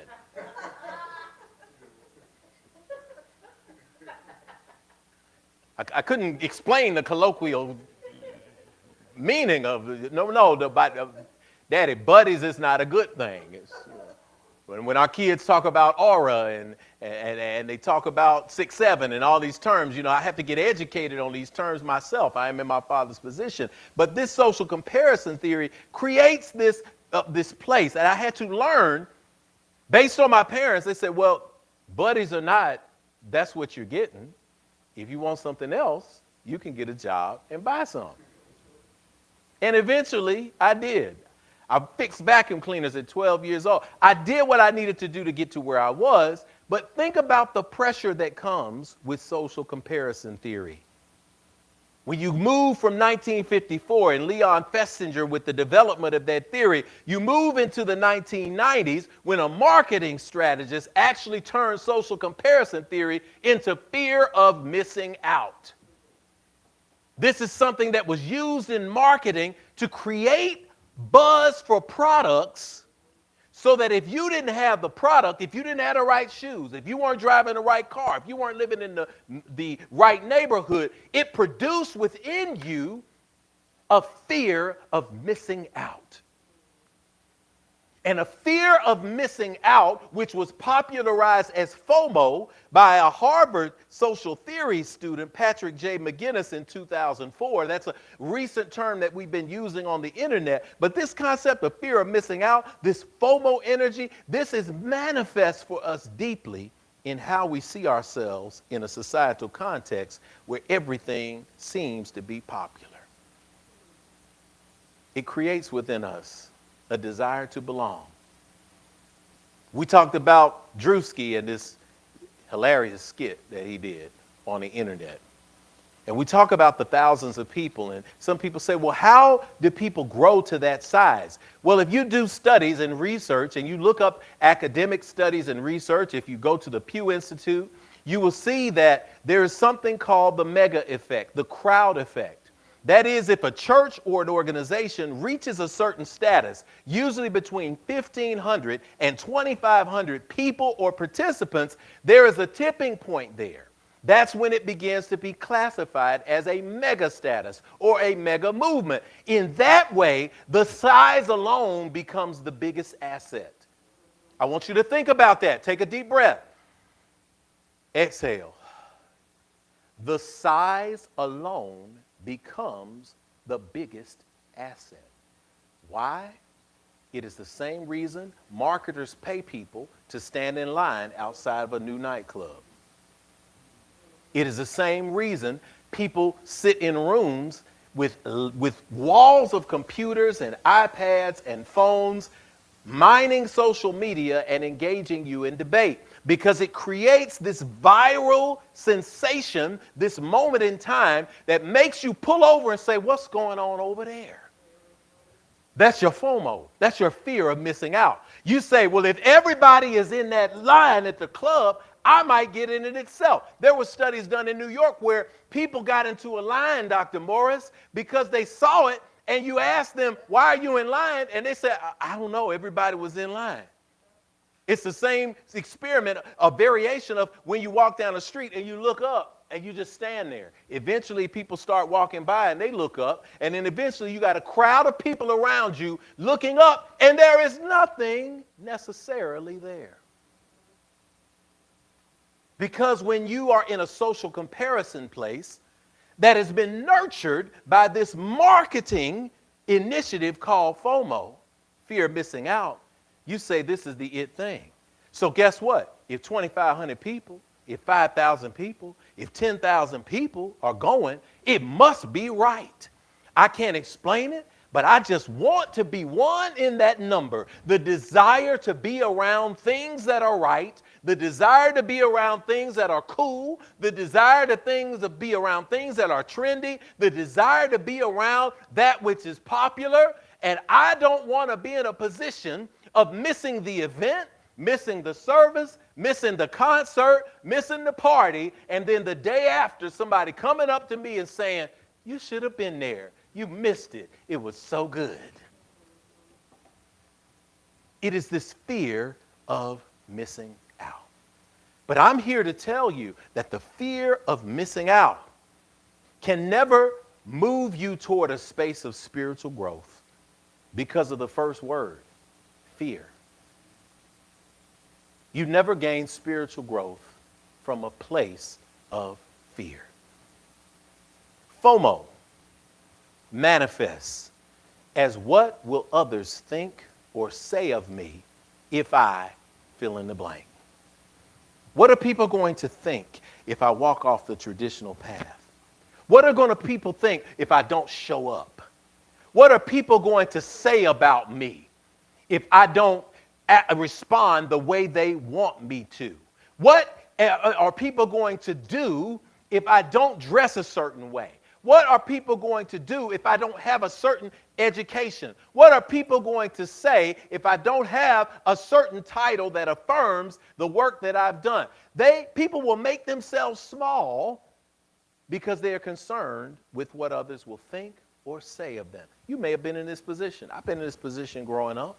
I know what it feels like. I know what it feels like to question the actions that you put into the world. But when you do that, you are operating from a space of fear. Fear is not a natural, beyond the ability to self-protect, it is not a natural, a way that the universe inspires you to grow. It is not a natural tool for you. You cannot operate in fear. So I want you to translate and to change the way that you're seeing the world. Instead of saying, what will others think or say of me if I fill in the blank? I want you to take a deep breath, exhale. Tell me in the chat how this vibration feels. I think highly of myself as a divine being. What others think of my gifting is none of my business. How'd that feel? I'm going to be checking the chat in a minute because I want your Q&A. I want your response real time. You don't get this in many places. We're operating today together. We're growing. I'm moving you from FOMO to FOMO. I'm moving you from the state of paralysis into the state of momentum. So that first energy is, I think of myself as a divine being. Somebody in the chat type, I am a divine being. Flood that chat with that. I am a divine being. Write that down. I am a divine being. Put that into your consciousness. I am a divine being. Not I am a being working on my divinity. Not one day I hope to be understanding that I'm a divine being. No, I am a divine being. And here's the most important part of that sentence I gave you. What others think of my gifting is none of my business. What others think of me is none of my business. What others think about my journey is none of my business.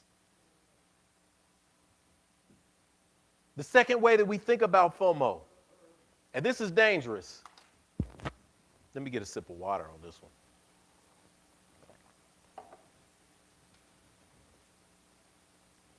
Somebody out there has had this feeling. You either thought it when you looked in the mirror, or this entered your consciousness in some space. I'm not going to ask you to confess to it. I'm not going to ask you to list it in the chat, but I am going to ask you to acknowledge if this has been a part of the way at any point in time that you've moved through the world. FOMO, fear of missing out, is manifest in the statement that is usually internal, but sometimes spreads to your friend circles. How can I make them like me?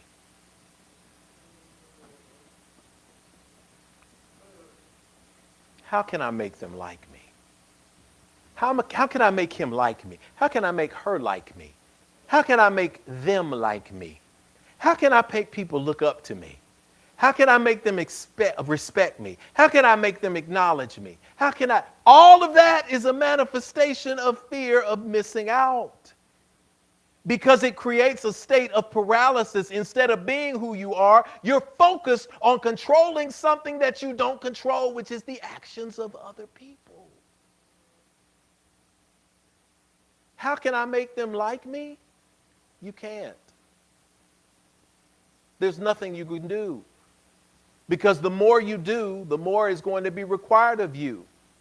And pretty soon, when you're thinking that you're bridging a gap between two banks of a growing chasm, the more you step across trying to please somebody who is not reaching back across to please you, the sooner you fall into the chasm to your own self-destruction. Stop seeking to make people like you.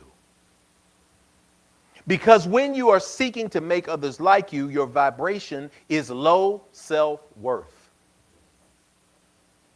Deep breath, low self-worth. I'm working today. I know. Spirit is working us today. This is workshop. This ain't motivational speech day. This ain't get you fired up today. This ain't dopamine rush day. No, we work at Infinity Fellowship. And if you want to see change in your life, here's the tangible way. Yes, you pray. Yes, you perm. Yes, you affirm it. All these wonderful tools, but you have to shift the way you think and the way you move through the world. This is Workshop Sunday. Real time, y'all. And it doesn't matter what book you're pulling from. As long as you are seeing growth in your life, you are moving from paralysis into momentum. So when you are saying, how can I make someone like me? You are vibrating low self-worth. And how can low self-worth attract anything other than people with low self-worth themselves?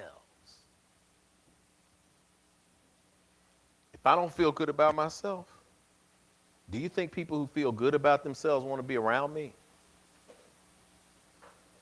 Because people who feel good about themselves empower other people to feel good about themselves. But if they are not feeling good about themselves, they're not going to push, pull, and drag and waste much time trying to bring somebody up from a place that they are consistently desiring to be in. If you have low self-worth, I don't care how much you give them, how much time, how much energy, how much love and so-called affection, how many shows and fireworks. If they don't feel good about themselves, there's nothing you can do. And people who have reached a place of self-worth are willing to open themselves up to allow you to come into a space of love and light and power. They will meet you where they are and where you are and offer you an opportunity to grow. I will do the same with you. Wherever you are, if you are down in that dirt, I will jump down and help move you through. But if you're trying to keep me in a place where I can relate to you by me staying low and appealing to the lowest parts of low self-worth, see you later, my friend. Because I was put on this earth to do something powerful and something important. And I agree that you have been put on this earth to do the same thing. So we can help each other move through. But if you're intent on not coming out of low self-worth, I cannot allow myself to be infected, effected, and affected by it. In addition to how can I make them like me? Another way, which is ironic, is when you start to shine and you start to emanate and people start to see growth in your life, It makes people who are not willing to move uncomfortable. Misery loves company. And we have moved on and moved from momentum through misery. There are some people who are like, no, don't leave me. I want to keep you here. And the fear of losing those people who might be close to you puts you in a place where you say something like this: I don't want others to feel uncomfortable. I'm going to keep my mouth shut. I'm not going to shine as bright. I'm not going to show how intelligent I am. I'm not going to show how gifted I am. I'm not going to show my light. I'm just going to put some false humility on and just tell people, no, I'm just like you. I'm struggling too. Flavor Flav, bro. I ain't did nothing to nobody. I'm small too. And because you get what you focus on, you become small. And then you have the nerve to be angry at other people. You're angry at the institutions. You're angry at the system. You're angry at everything except for that which you saw in the mirror that allowed you to say that I'm not going to shine my light because I don't want other people to be uncomfortable. People are supposed to be uncomfortable when they grow. Discomfort is a sign of growth. If I go to the gym and I work out and the next day I'm not sore, I didn't have enough weight on the bar. Your muscles got to get uncomfortable. That lactose has to move through the torn fibers in your muscle and your fascia. It has to do that so the muscles can emerge, so the leanness can emerge, so that which is harming you gets out of the body. If you say, well, I did a yoga class and I didn't feel nothing, well, guess what? That means you didn't get all the way into the pose. You want to know that there is growth. If you don't want others to be uncomfortable, they won't be. They're going to be very comfortable because they're going to have it their way. When I was coming up, there was a song that said, have it your way, have it your way. What was that? Burger King, I think. Burger King said, have it your way. We'll do it that way. Many of us don't experience growth. And to those who I'm talking to who need to experience growth, understand that when you move through the world trying to make sure that others are not uncomfortable, they will never be uncomfortable because they will have it their way, even if it means hurting you. And the more you give them their way, if it depletes you, if it drags you down, the more you create a pattern that becomes consistent. And that becomes who you are. Break the pattern. Somebody in the chat say, break the pattern. Break the pattern. Instead of how can I make them like me? Instead of I don't want others to be uncomfortable with me. And my growth, take a deep breath. Release. Tell me how this feels. I move in comfort with myself, my highest self, not my petty self. I move in comfort with myself. And this gives others permission to be themselves authentically.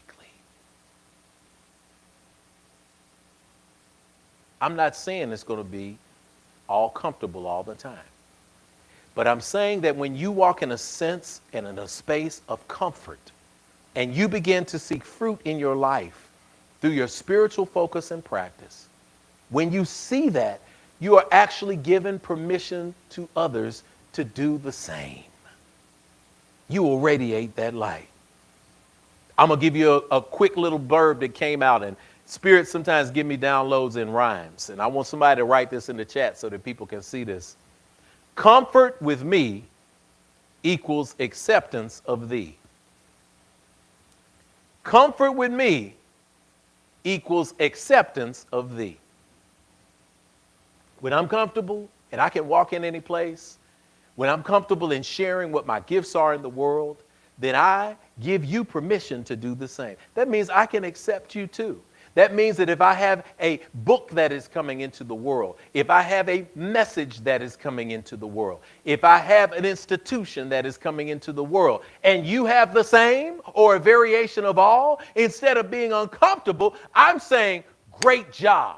I love it. Keep shining, because iron recognizes iron. Light recognizes light. And the vibrational frequency of love means that you know that there is enough for everybody to be winning. You don't have a fear of missing out. You are graduating. When you're in a space of FOMO, then I'm going to take some questions. You get out of the bed as a victim. You go to sleep as a victim. You walk through the world as a victim. Everything that happens is another opportunity for you to be victimized. You will find the victim lane. For some reason, Carter G. Woodson's miseducation of the Negro comes to mind. If you teach a man that his place is at the back door, then he will go there without being told. Or if you control a man's thinking, you control his actions. If you see yourself when you get out of the bed as a victim, everything is happening to me, the world is coming down on me, everybody in my circle don't like me, all of that, then you're going to go to bed as a victim. And after you do that a certain number of times, you might as well put a V tattoo on the middle of your forehead and put a V sign around your neck and put on a cape, because you are a victim villain. And that's how you have chosen to move through the world.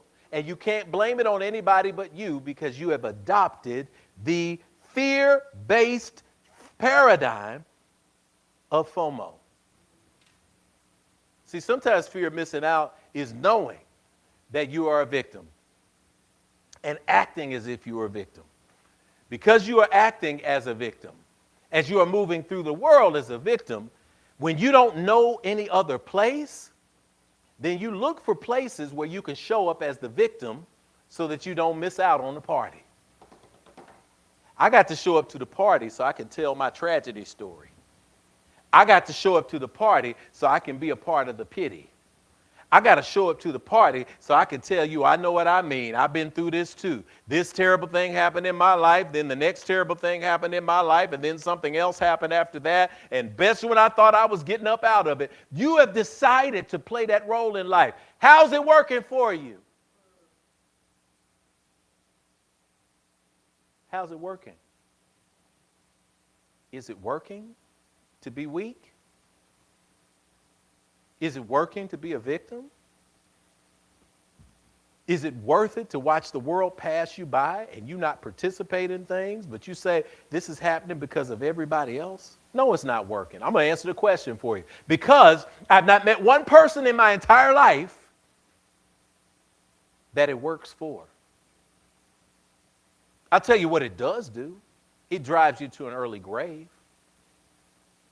It puts you in a position where you are caught in the paralysis of analysis, fear of missing out, paralysis. You can't do anything because you are trapped in an evidentiary cycle of seeking affirmation and confirmation for you not being able to take charge of your world. Take this moment to decide that I am moving from paralysis and I'm moving from a fear of missing out. Somebody type for me in the chat. I'm about to enter the chat in a minute myself. Somebody type in there, no more fear. Say it, no more fear.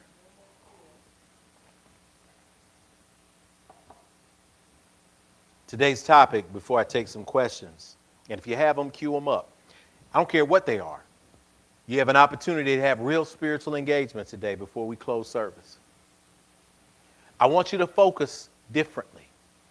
And I don't want you to give up the word FOMO. I want to give you FOMO. I want to give you momentum FOMO.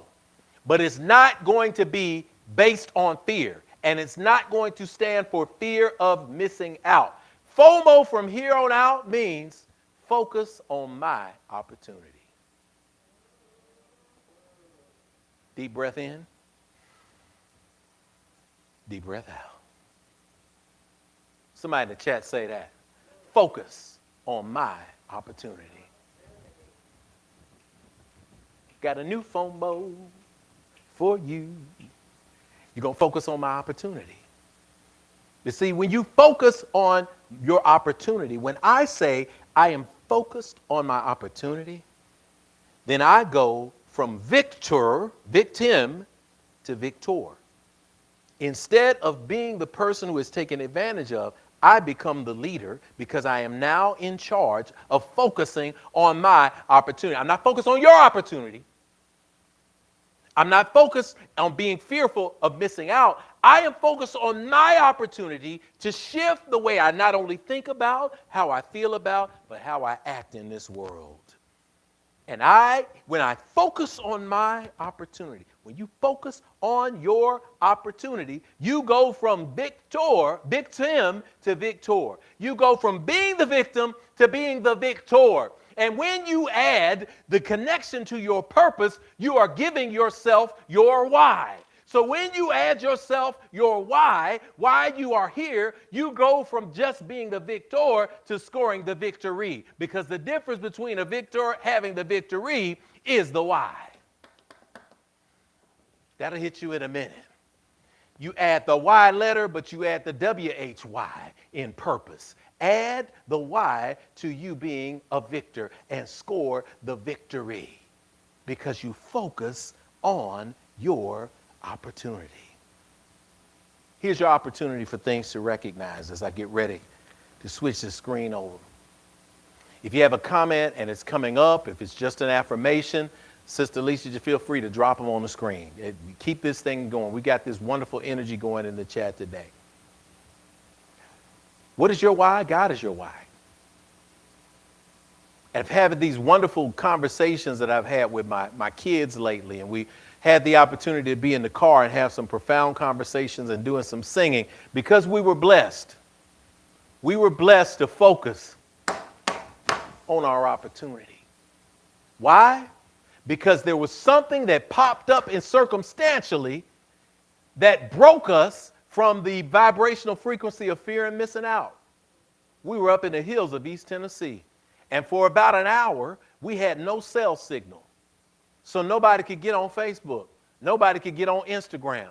Nobody could get on TikTok. The universe took us away from the very spaces where we get lulled into social comparison by FOMO, fear of missing out. And because that was robbed of us, we had to have conversations with each other. We had to sing some songs.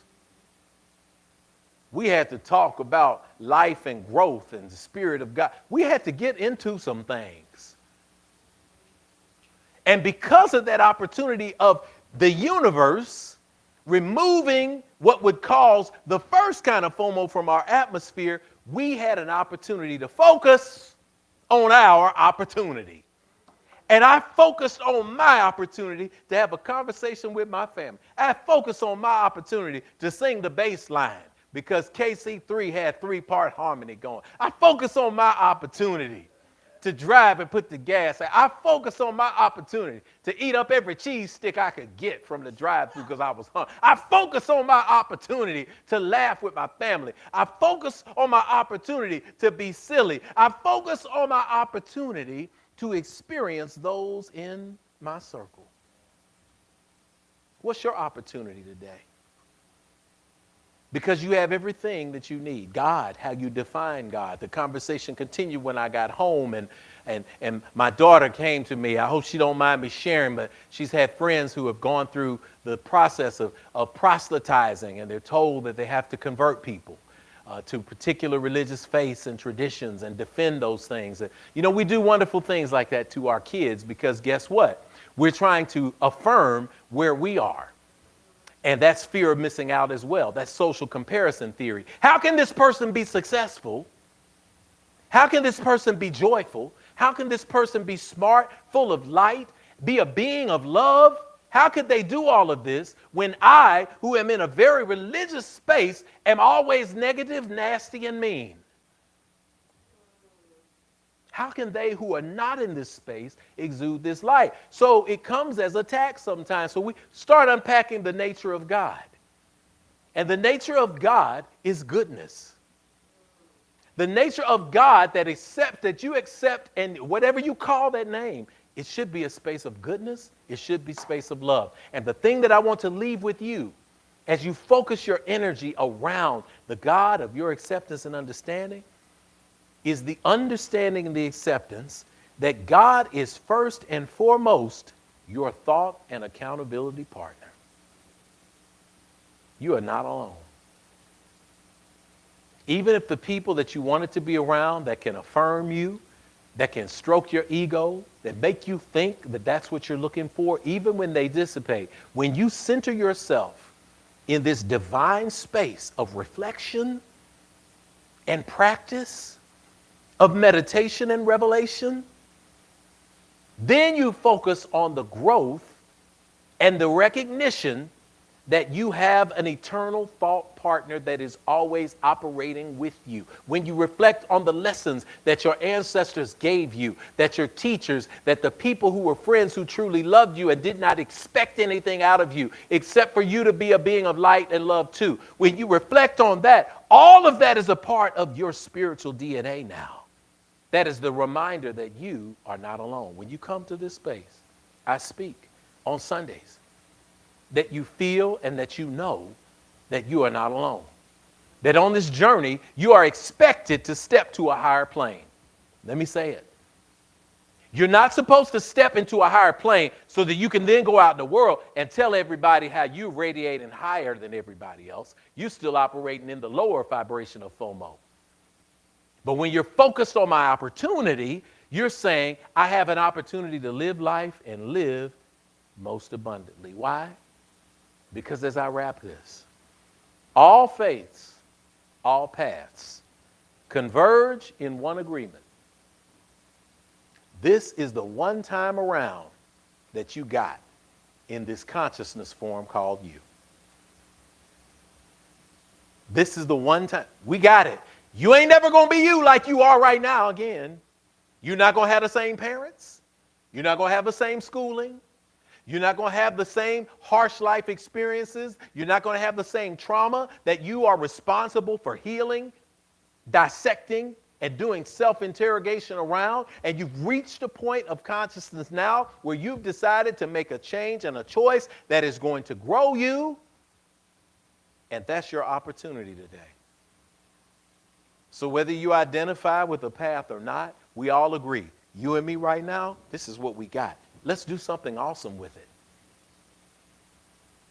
Let's focus on my opportunity. My opportunity is going to put me in a place of expansion and awareness, in a space of higher consciousness and love. And it's going to move me to a place where I do something. Spirit is telling me to go back and read this, and I'm going to read this last couple of lines because it's focused on goodness, and Sadhguru points to this. He says, if you're avoiding things, we talk about what's good and what's bad, but if you're constantly thinking about something, you're not free from it. You're just avoiding it. Sadhguru says in that last line, avoiding something is not freedom from it. Avoiding something is not freedom from it. I want you to be free from those things that you've been avoiding. Spirit is calling you right now to begin to focus your energy on your opportunity, to focus your energy on love, and to be in a place of awareness every single day moving forward. Focus on my opportunity.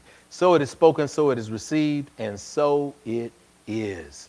I am seeing good energy in here in the chat, and I'm working to get to where I can actually see the chat. Y'all give me 1 second. We do this in real time.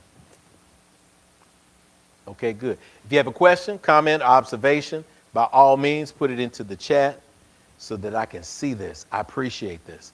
Anything you're dealing with, this is your opportunity to get some assistance, for us to pour out into you. That's what we do on Sundays like this. I want to thank Sister Nikita. I'm grateful to have an internal and eternal thought partner. Internal and eternal thought partner. I love it. You get these revelations are coming in real time for us. One thing that I think about when we have these conversations and we unpack, focusing on our opportunity. Last night we were at a restaurant and there were some babies there. And these babies were, man, they were off the chain. I mean, in a good way. They were happy. One little baby next door, next in the booth next to us, she kept jumping down and wanting to explore the restaurant. And she had the biggest, brightest smile she could on her face. And she felt so at home. She was going around greeting the other little babies. She saw a little baby in a chair. She went up to the baby and grabbed and held the little baby's hand. She saw another little baby next to her on the table on the other side of us, and she moved her way over to the baby there and was waving and laughing and dancing. And I said, that little baby right there, she ain't afraid. She came up to our table and got attention and waved, and she felt so free that she just owned the whole space in the restaurant. She felt a little super free. She found her way to some chips on the floor at somebody's table and started ingesting them. And, you know, then I said, well, don't get that free, baby. We don't just say something. And, you know, I would have said something, but, you know, I'm going to focus on my opportunity. Some people don't want you focusing on their kids. They want you to focus on your opportunity to have that quesadilla. So, I said, well, I tried to keep her, but she was free. And then, you know, people were laughing, and it was good. And she got so free, she started lifting that jacket off. She pulled up. She got it almost over her head. Finally, her mama said, oh, baby, no, stop. You can't feel that free. We ain't at home. But the freedom and the love and the energy that this baby has, she was spreading it all on the world because she was focused on her opportunity. She had an opportunity to see other people who were little like her. She had the opportunity to dance and see people smile. She had the opportunity to bring joy in light from table to table. She was focused on her opportunity, baby. She wasn't thinking nothing about you. She wasn't thinking about nobody. She was so comfortable, she was about to go for it. Mama, nope, ease it back. But it is the spirit of children. It is the spirit of energy. It is the spirit of this concept of being free and focused enough to just allow yourself to see like energy like the babies do. That's the beauty of it. And let me tell you something. I use the word, I call everybody baby sometimes. I'm from South Nashville. We say, hey, man, that's where it is, baby. Adam Clayton Powell, the great congressman and minister at Abyssinian Missionary Baptist Church during the time of Malcolm X and the Civil Rights Movement, he had a wonderful sermon called Keep the Faith, Baby. He used to say that to everybody. Keep the faith, baby. But I say to you to behave in your mind from a clean spirit like a baby. Not in a way that's going to make you be in positionality of being taken advantage of. I ain't saying like a baby that ain't got no sense. I'm saying act like a baby who has the ultimate sense. Because when you came here as a baby, I want you to remember what it was like to be sure of the mission that you had. To be so sure that when you came out of this point of focus in your mother's womb and you exited that portal into this room, you tried to scream to the world why you were here. But because your message was so pure, we couldn't understand. I apologize. Because we couldn't understand the message. So we tried to teach you our language. We tried to teach you how to act and how to behave. And much of it came from a traumatic space of our own fear of missing out. So we tried to shape and mold you, not in your own image and in your own voice, but in response to things we didn't have. And we tried to give you everything that we didn't have. And when you want to go to the event or the party or the activity, we want to give it to you because we didn't get to do it, and we don't want you to miss out. Think about it. And when your anger comes, and when your frustration comes, and when your fearlessness comes, and when your fear of missing out emerges, and when the tears flow and the attitude comes, we capitulated and we gifted it to you. Because we didn't want you to miss out, baby. never knowing that what we were doing, we were not opening a path for you to discover who you were in spiritual discipline.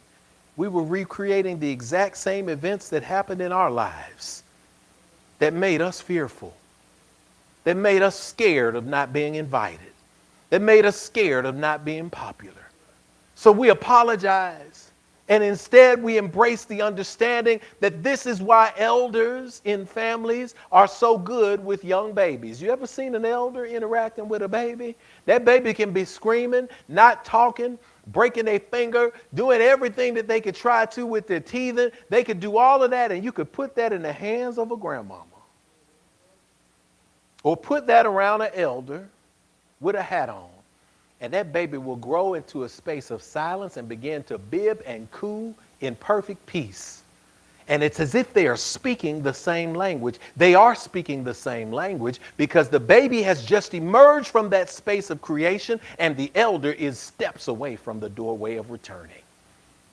And when we reach the elder space, we recognize that we have put too much on the young people. That's why my grandma, my mama, and my daddy, when they had their first grandchild, and I would sometimes tell Jamoke to do some things, they would give me the saying that many elders have given to their children. Leave that baby alone. Leave that baby alone. But I'm saying to you that because we have shaped and molded you, because you have been shaped and molded into a pattern that somebody was trying to fix in themselves and imposed on you, I want you to take this moment to free yourself, to no longer feel as if you're missing out, to no longer act with actions that back up, what are people going to think about me if I fill in the blank? No, I have focused on my opportunity. And I apologize for those who made you forget, because you came to this world with something special. Going to the chat. Sister Tashana Lindsley says, in focus, thank you for that. That's perfect. I can see it on the screen better. In focusing on my own opportunities, how can fear that does come up sometimes be utilized to push me forward? In focusing on my own opportunities, FOMO, how can fear that does come up sometimes, realistically it does, be utilized to push me forward?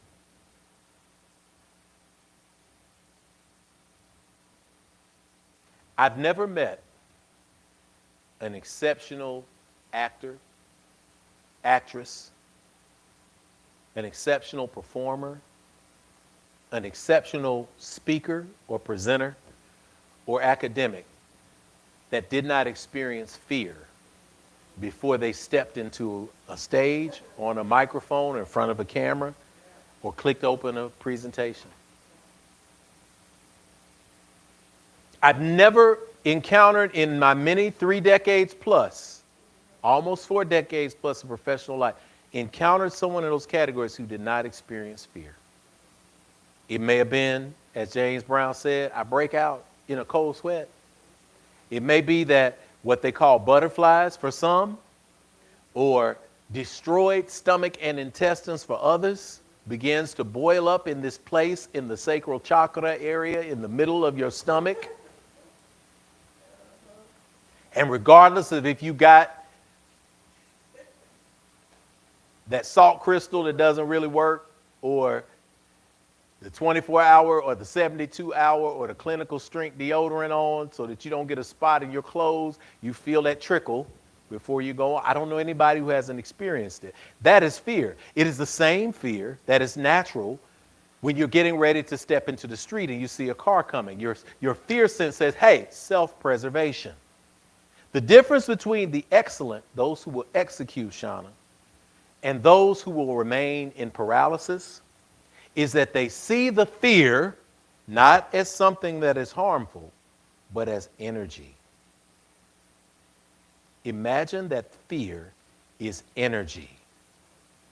It is not something that depletes you. It's something that fuels you. When I feel energy in my stomach, when I feel energy in my chest, when I feel a little trickle under the arms, when I feel a little hair on the back of my neck, I pause in that moment and I say, thank you, divine source. for reminding me that I am alive, that I have nuclear energy growing in me right now. Give me and gift me the opportunity to move my personality out of the way and to speak through me, utilizing the gifts that you have put into my consciousness that I am uniquely here to give. Deep breath in and release it as purpose. So yeah, you're going to be afraid, but do it anyway. Yes, you're going to be unsure of it. Do it anyway. And when you move from fear of missing out, FOMO, to focus on my opportunity, FOMO, you begin to shift things. And because you're shifting things, I guarantee you, you're going to get an opportunity that's going to come before you that's going to make you feel as if you're missing out if you say no. You're going to get one of these challenges that we've outlined because that's just the way nature works. Nature is ready to test you to see if you're really ready to make a change. To see if you're willing to work beyond how is this going to come back on? How am I going to get a response out of someone? How am I going to get what I want? How am I going to know? How am I going to live according to my gift and my purpose? And how am I going to move beyond fear and do it anyway? Do it anyway, y'all. This question begs the answer, the solution. The solution is do it anyway. Take the dive, grab the microphone, pick up the pen, touch the keyboard, produce. If you know nothing else, you see this in the circles that you encounter here. When we give this love back into this community through this chat, when we give this energy here, there are people here who are going to remind you to do that. Change your circle so that you're around people who say, yeah, you're scared, so am I. Let's go. That's how you see that move. So that fear, which is healthy. Fear is just there. I always say, I'd be worried if I got up in front of a group of people and I had to do something really big. I'd be worried if I didn't feel a tinge of that. Because that would mean that there's no stakes on the line. I want the stakes. I want the smoke. I want the energy. I want to show what I am here to do. And I want you to too, everyone. This world needs people who are willing to say it with their chest. Can it be argued that the people who are putting negativity into the world and who are trying to tear people down and hold people back and discriminate against people and cut off opportunities for people and send people out of this country and bomb other nations and take other people's land? Why is it that they can say everything with their chest, but here you're here to do good and you scared? Bring the fire. Because I know that if somebody's negative, they're always afraid that somebody's going to pull their mask off. They're always afraid that somebody's going to say, wait a minute, that's not what you said on the campaign trail. They're always afraid that somebody's going to discover that they manipulated some numbers. They're operating in fear, and yet they're doing it anyway, as negative as it is. So instead of joining that negative vibration and saying, I'm going to scam however I can to get where I need to get in this world, no, I am going to live in a space of love and put my gifts out there in a way that demonstrates that other people can do the same. Because what this world needs is love. What this world needs is you. We are focused on our opportunity. All right, y'all. With that, we're going to breathe this energy out because it's time for us to move to the space of practice and spiritual practice today. And I want us to leave this place energized. I'm going to ask that you take these notes with you this week and you begin to internalize them in a way that will shift you. Begin to notate in your journals. Begin to notate in your actions and your words every single day. If you are operating from a place of fear of missing out, operation from a place of lack, or if you're operating from a place of focus because you have an opportunity today. Acceptance of me acceptance of thee. All of this energy is love. So it is spoken, so it is received, and so it is. We recognize in this moment that nothing is impossible, so I want to just vibrate around that energy as we can. I want us to bow our heads, close our eyes, and just allow spirit energy to enter into our consciousness.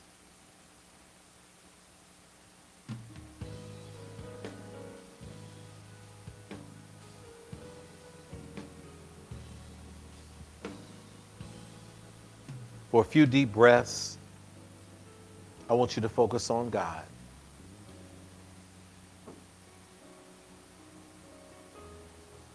Divine Source, as we sit here in humble submission, as we stand here in confidence, as we vibrate from a positionality of love, in this moment of clarity, we speak gratitude into the space today.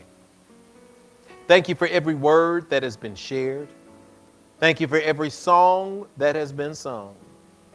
Thank you for every button that has been pressed, for every word that has been typed, because it is moving around a frequency vibration of love and goodness. Thank you for this opportunity today to be focused. Thank you for the realization that we are here as representatives of you on this earth, uniquely gifted to make a difference. Thank you for this love energy that has ignited the passion today in someone. Thank you for the release energy that someone has felt today. Thank you for the logic that someone has connected today, the dots that have been connected. We thank you for the understanding that you are always present with us.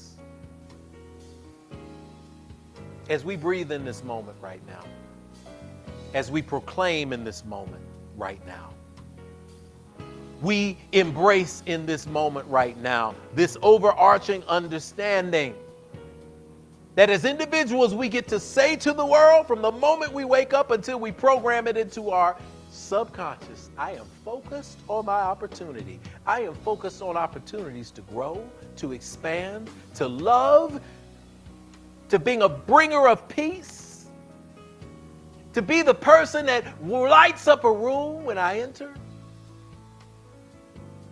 to be bulletproof from allegations of always being bright and energetic and loving. Oh, there are worse things to be accused of. So we lean in right now. We state in our consciousness these affirmations. I am a being of immense power. My power comes from an unlimited supply. I release, oh God, the fear of missing out. I embrace a new focus on my opportunity. So I proclaim that those who are listening to me now, that they shine without apology.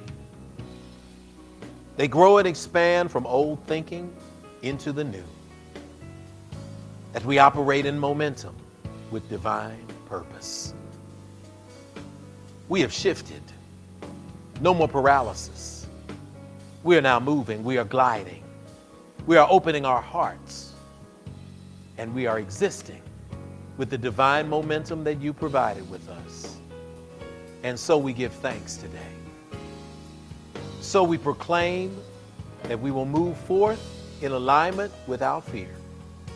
And that any energy that comes into our bodies, our minds, and our spirits that would prevent us in other iterations of our minds from moving forward, that we use it as fuel now. We enter it into our consciousness space, and it serves our good, just like you.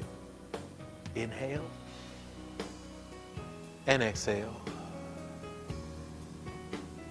Inhale, feel the good. Pause and hold it. Feel this divine clarity. exhale and release. We proclaim it as such, and so it is. Let us say together, amen, amen, hotep, shalom, namaste, ashe. It is done, and so it is, y'all. Isn't it wonderful to be in this space? Isn't it great? Isn't it great to continue to push forward? Listen, this is time now to end our service. It's time for us to close out Infinity Fellowship. We only close the ritual, but we stay open. This open space gives us an opportunity to love on one another. Listen, if you're new to Infinity, I want you to enjoy something. Say first time and watch what happens in this chat. I want you in this chat as we're leaving today, as we're closing out today. I want you to say hello to somebody. I want you to speak something good on somebody. I want you to encourage somebody to focus on their opportunity this week. Pick somebody you don't know and just say something awesome. Move past the fear of what they're going to think. I want to pour something good into somebody I see on this chat, but I don't know what they're going to think. You know what? Give them a random act of kindness. Practice in real time, putting that fear into action, changing that fear into focus. This is what the energy is calling us to do. This is what Spirit is calling us to do. Go ahead and light up that chat as we get out of here. So as our hearts and minds are clear, as we move into a world that awaits our light, we're going to sing our song, Infinity.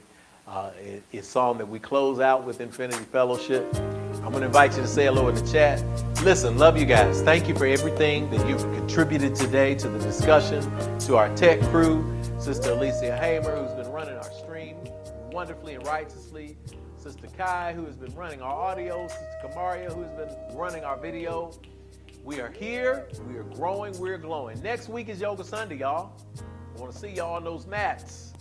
If you're in town, let me know you're stopping in. Get you in the room. If you're online, set your place up. Let's get ready to go and to grow and to flow. This is the year, 2026, momentum. Say to somebody, get ready, because here I come.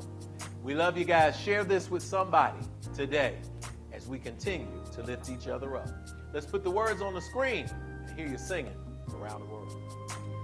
If today's a brighter day and we are on our way, then we can begin to heal ourselves again. Oh, we Get my instrument. remember yesterday, and yet today's a day. God's reminding me to look at you and see family.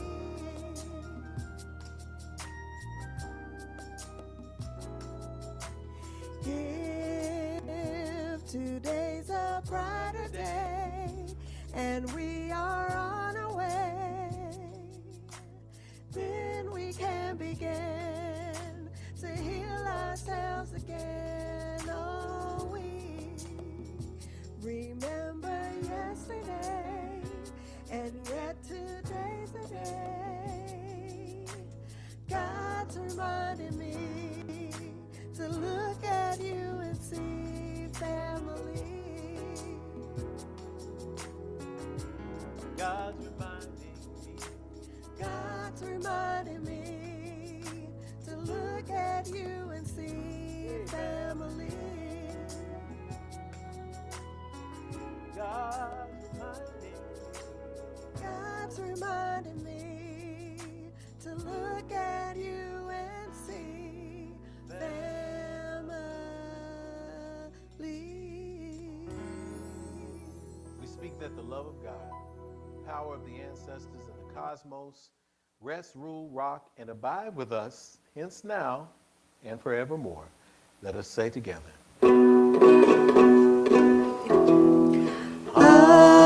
Amen, amen.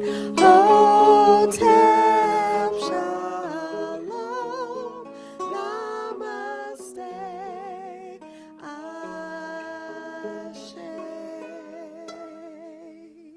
On behalf of Infinity Fellowship, y'all, this has been Reverend Jeff Obafemi Carr, reminding you that we love you. There's a fact you cannot change. Shout out to young Hillary, who reminds us that we're in a time when common sense has to be explained. Guess what? We're here to do it, baby. Go forth in the world, do something great. Say something awesome to somebody in the chat as you are on the way out. We'll see you next week for Yoga Sunday. Peace, love, and power. Rev Jeff. Love y'all.